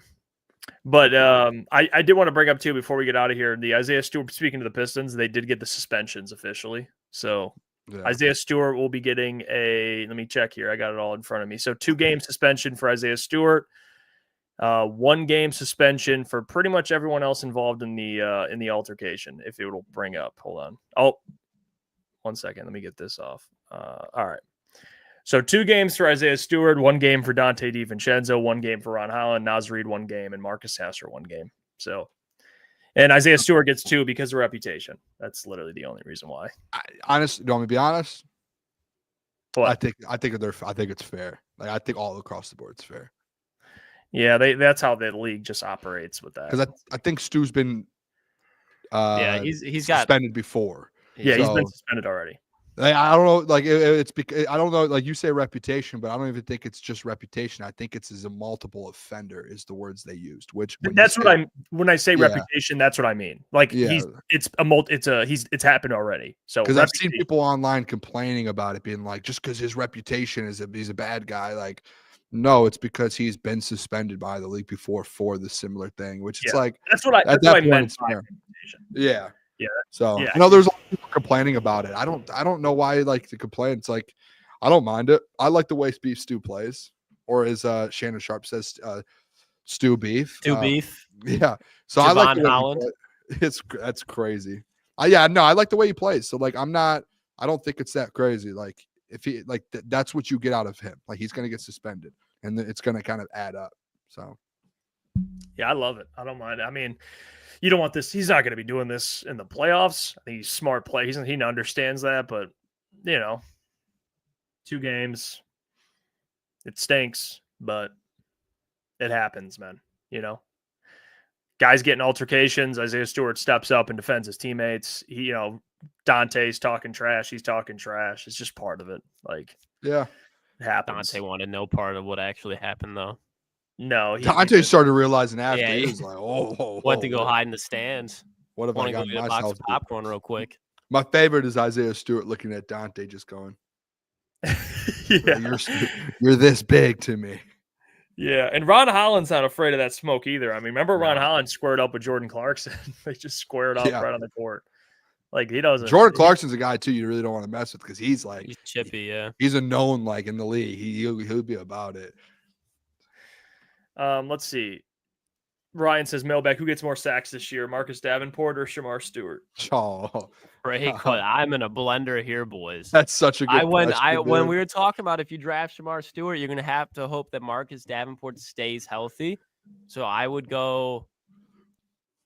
He's going to get hurt, though.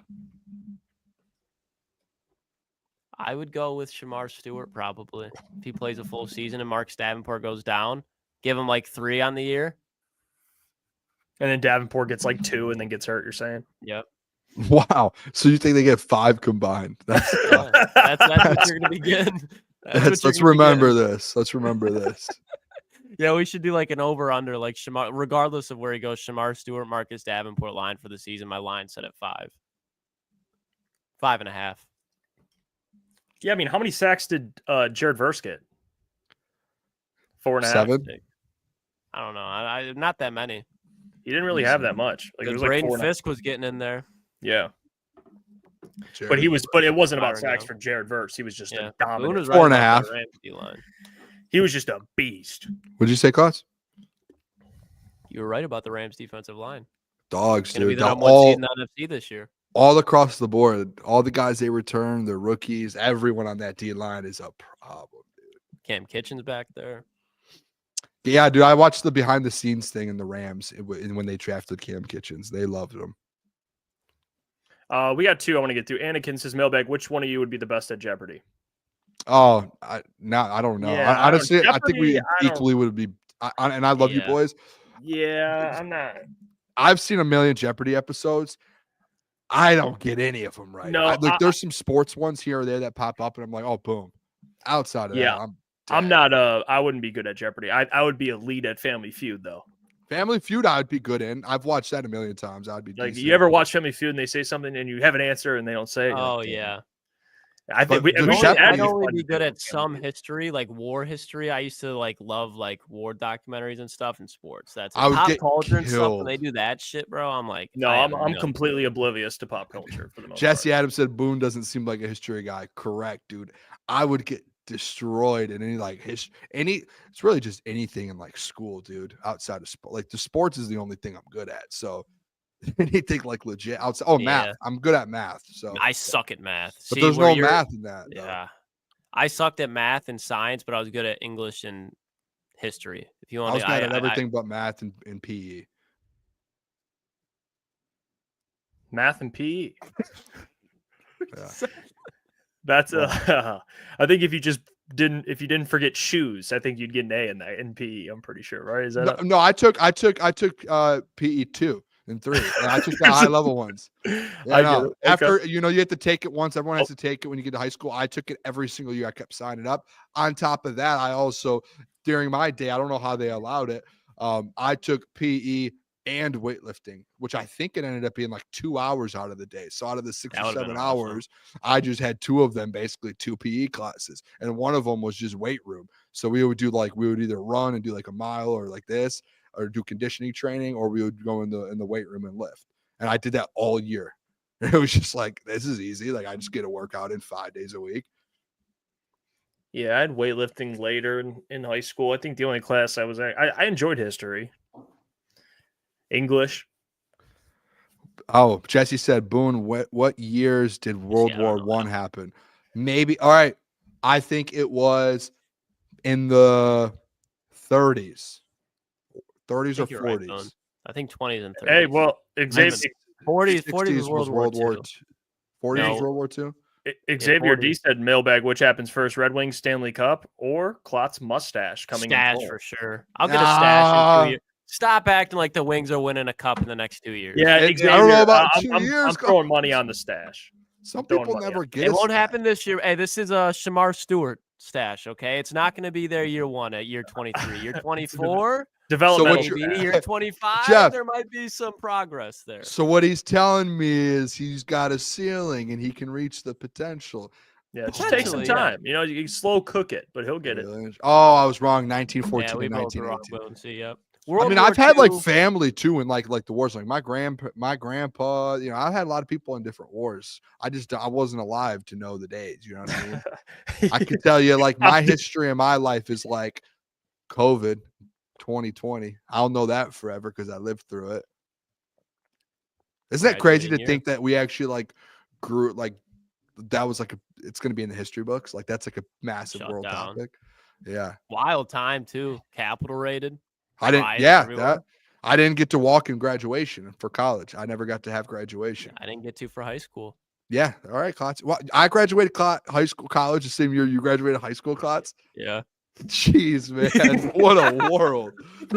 It's crazy how And this. now world here works. we are, Boone. Who would have That's thought? nuts, dude.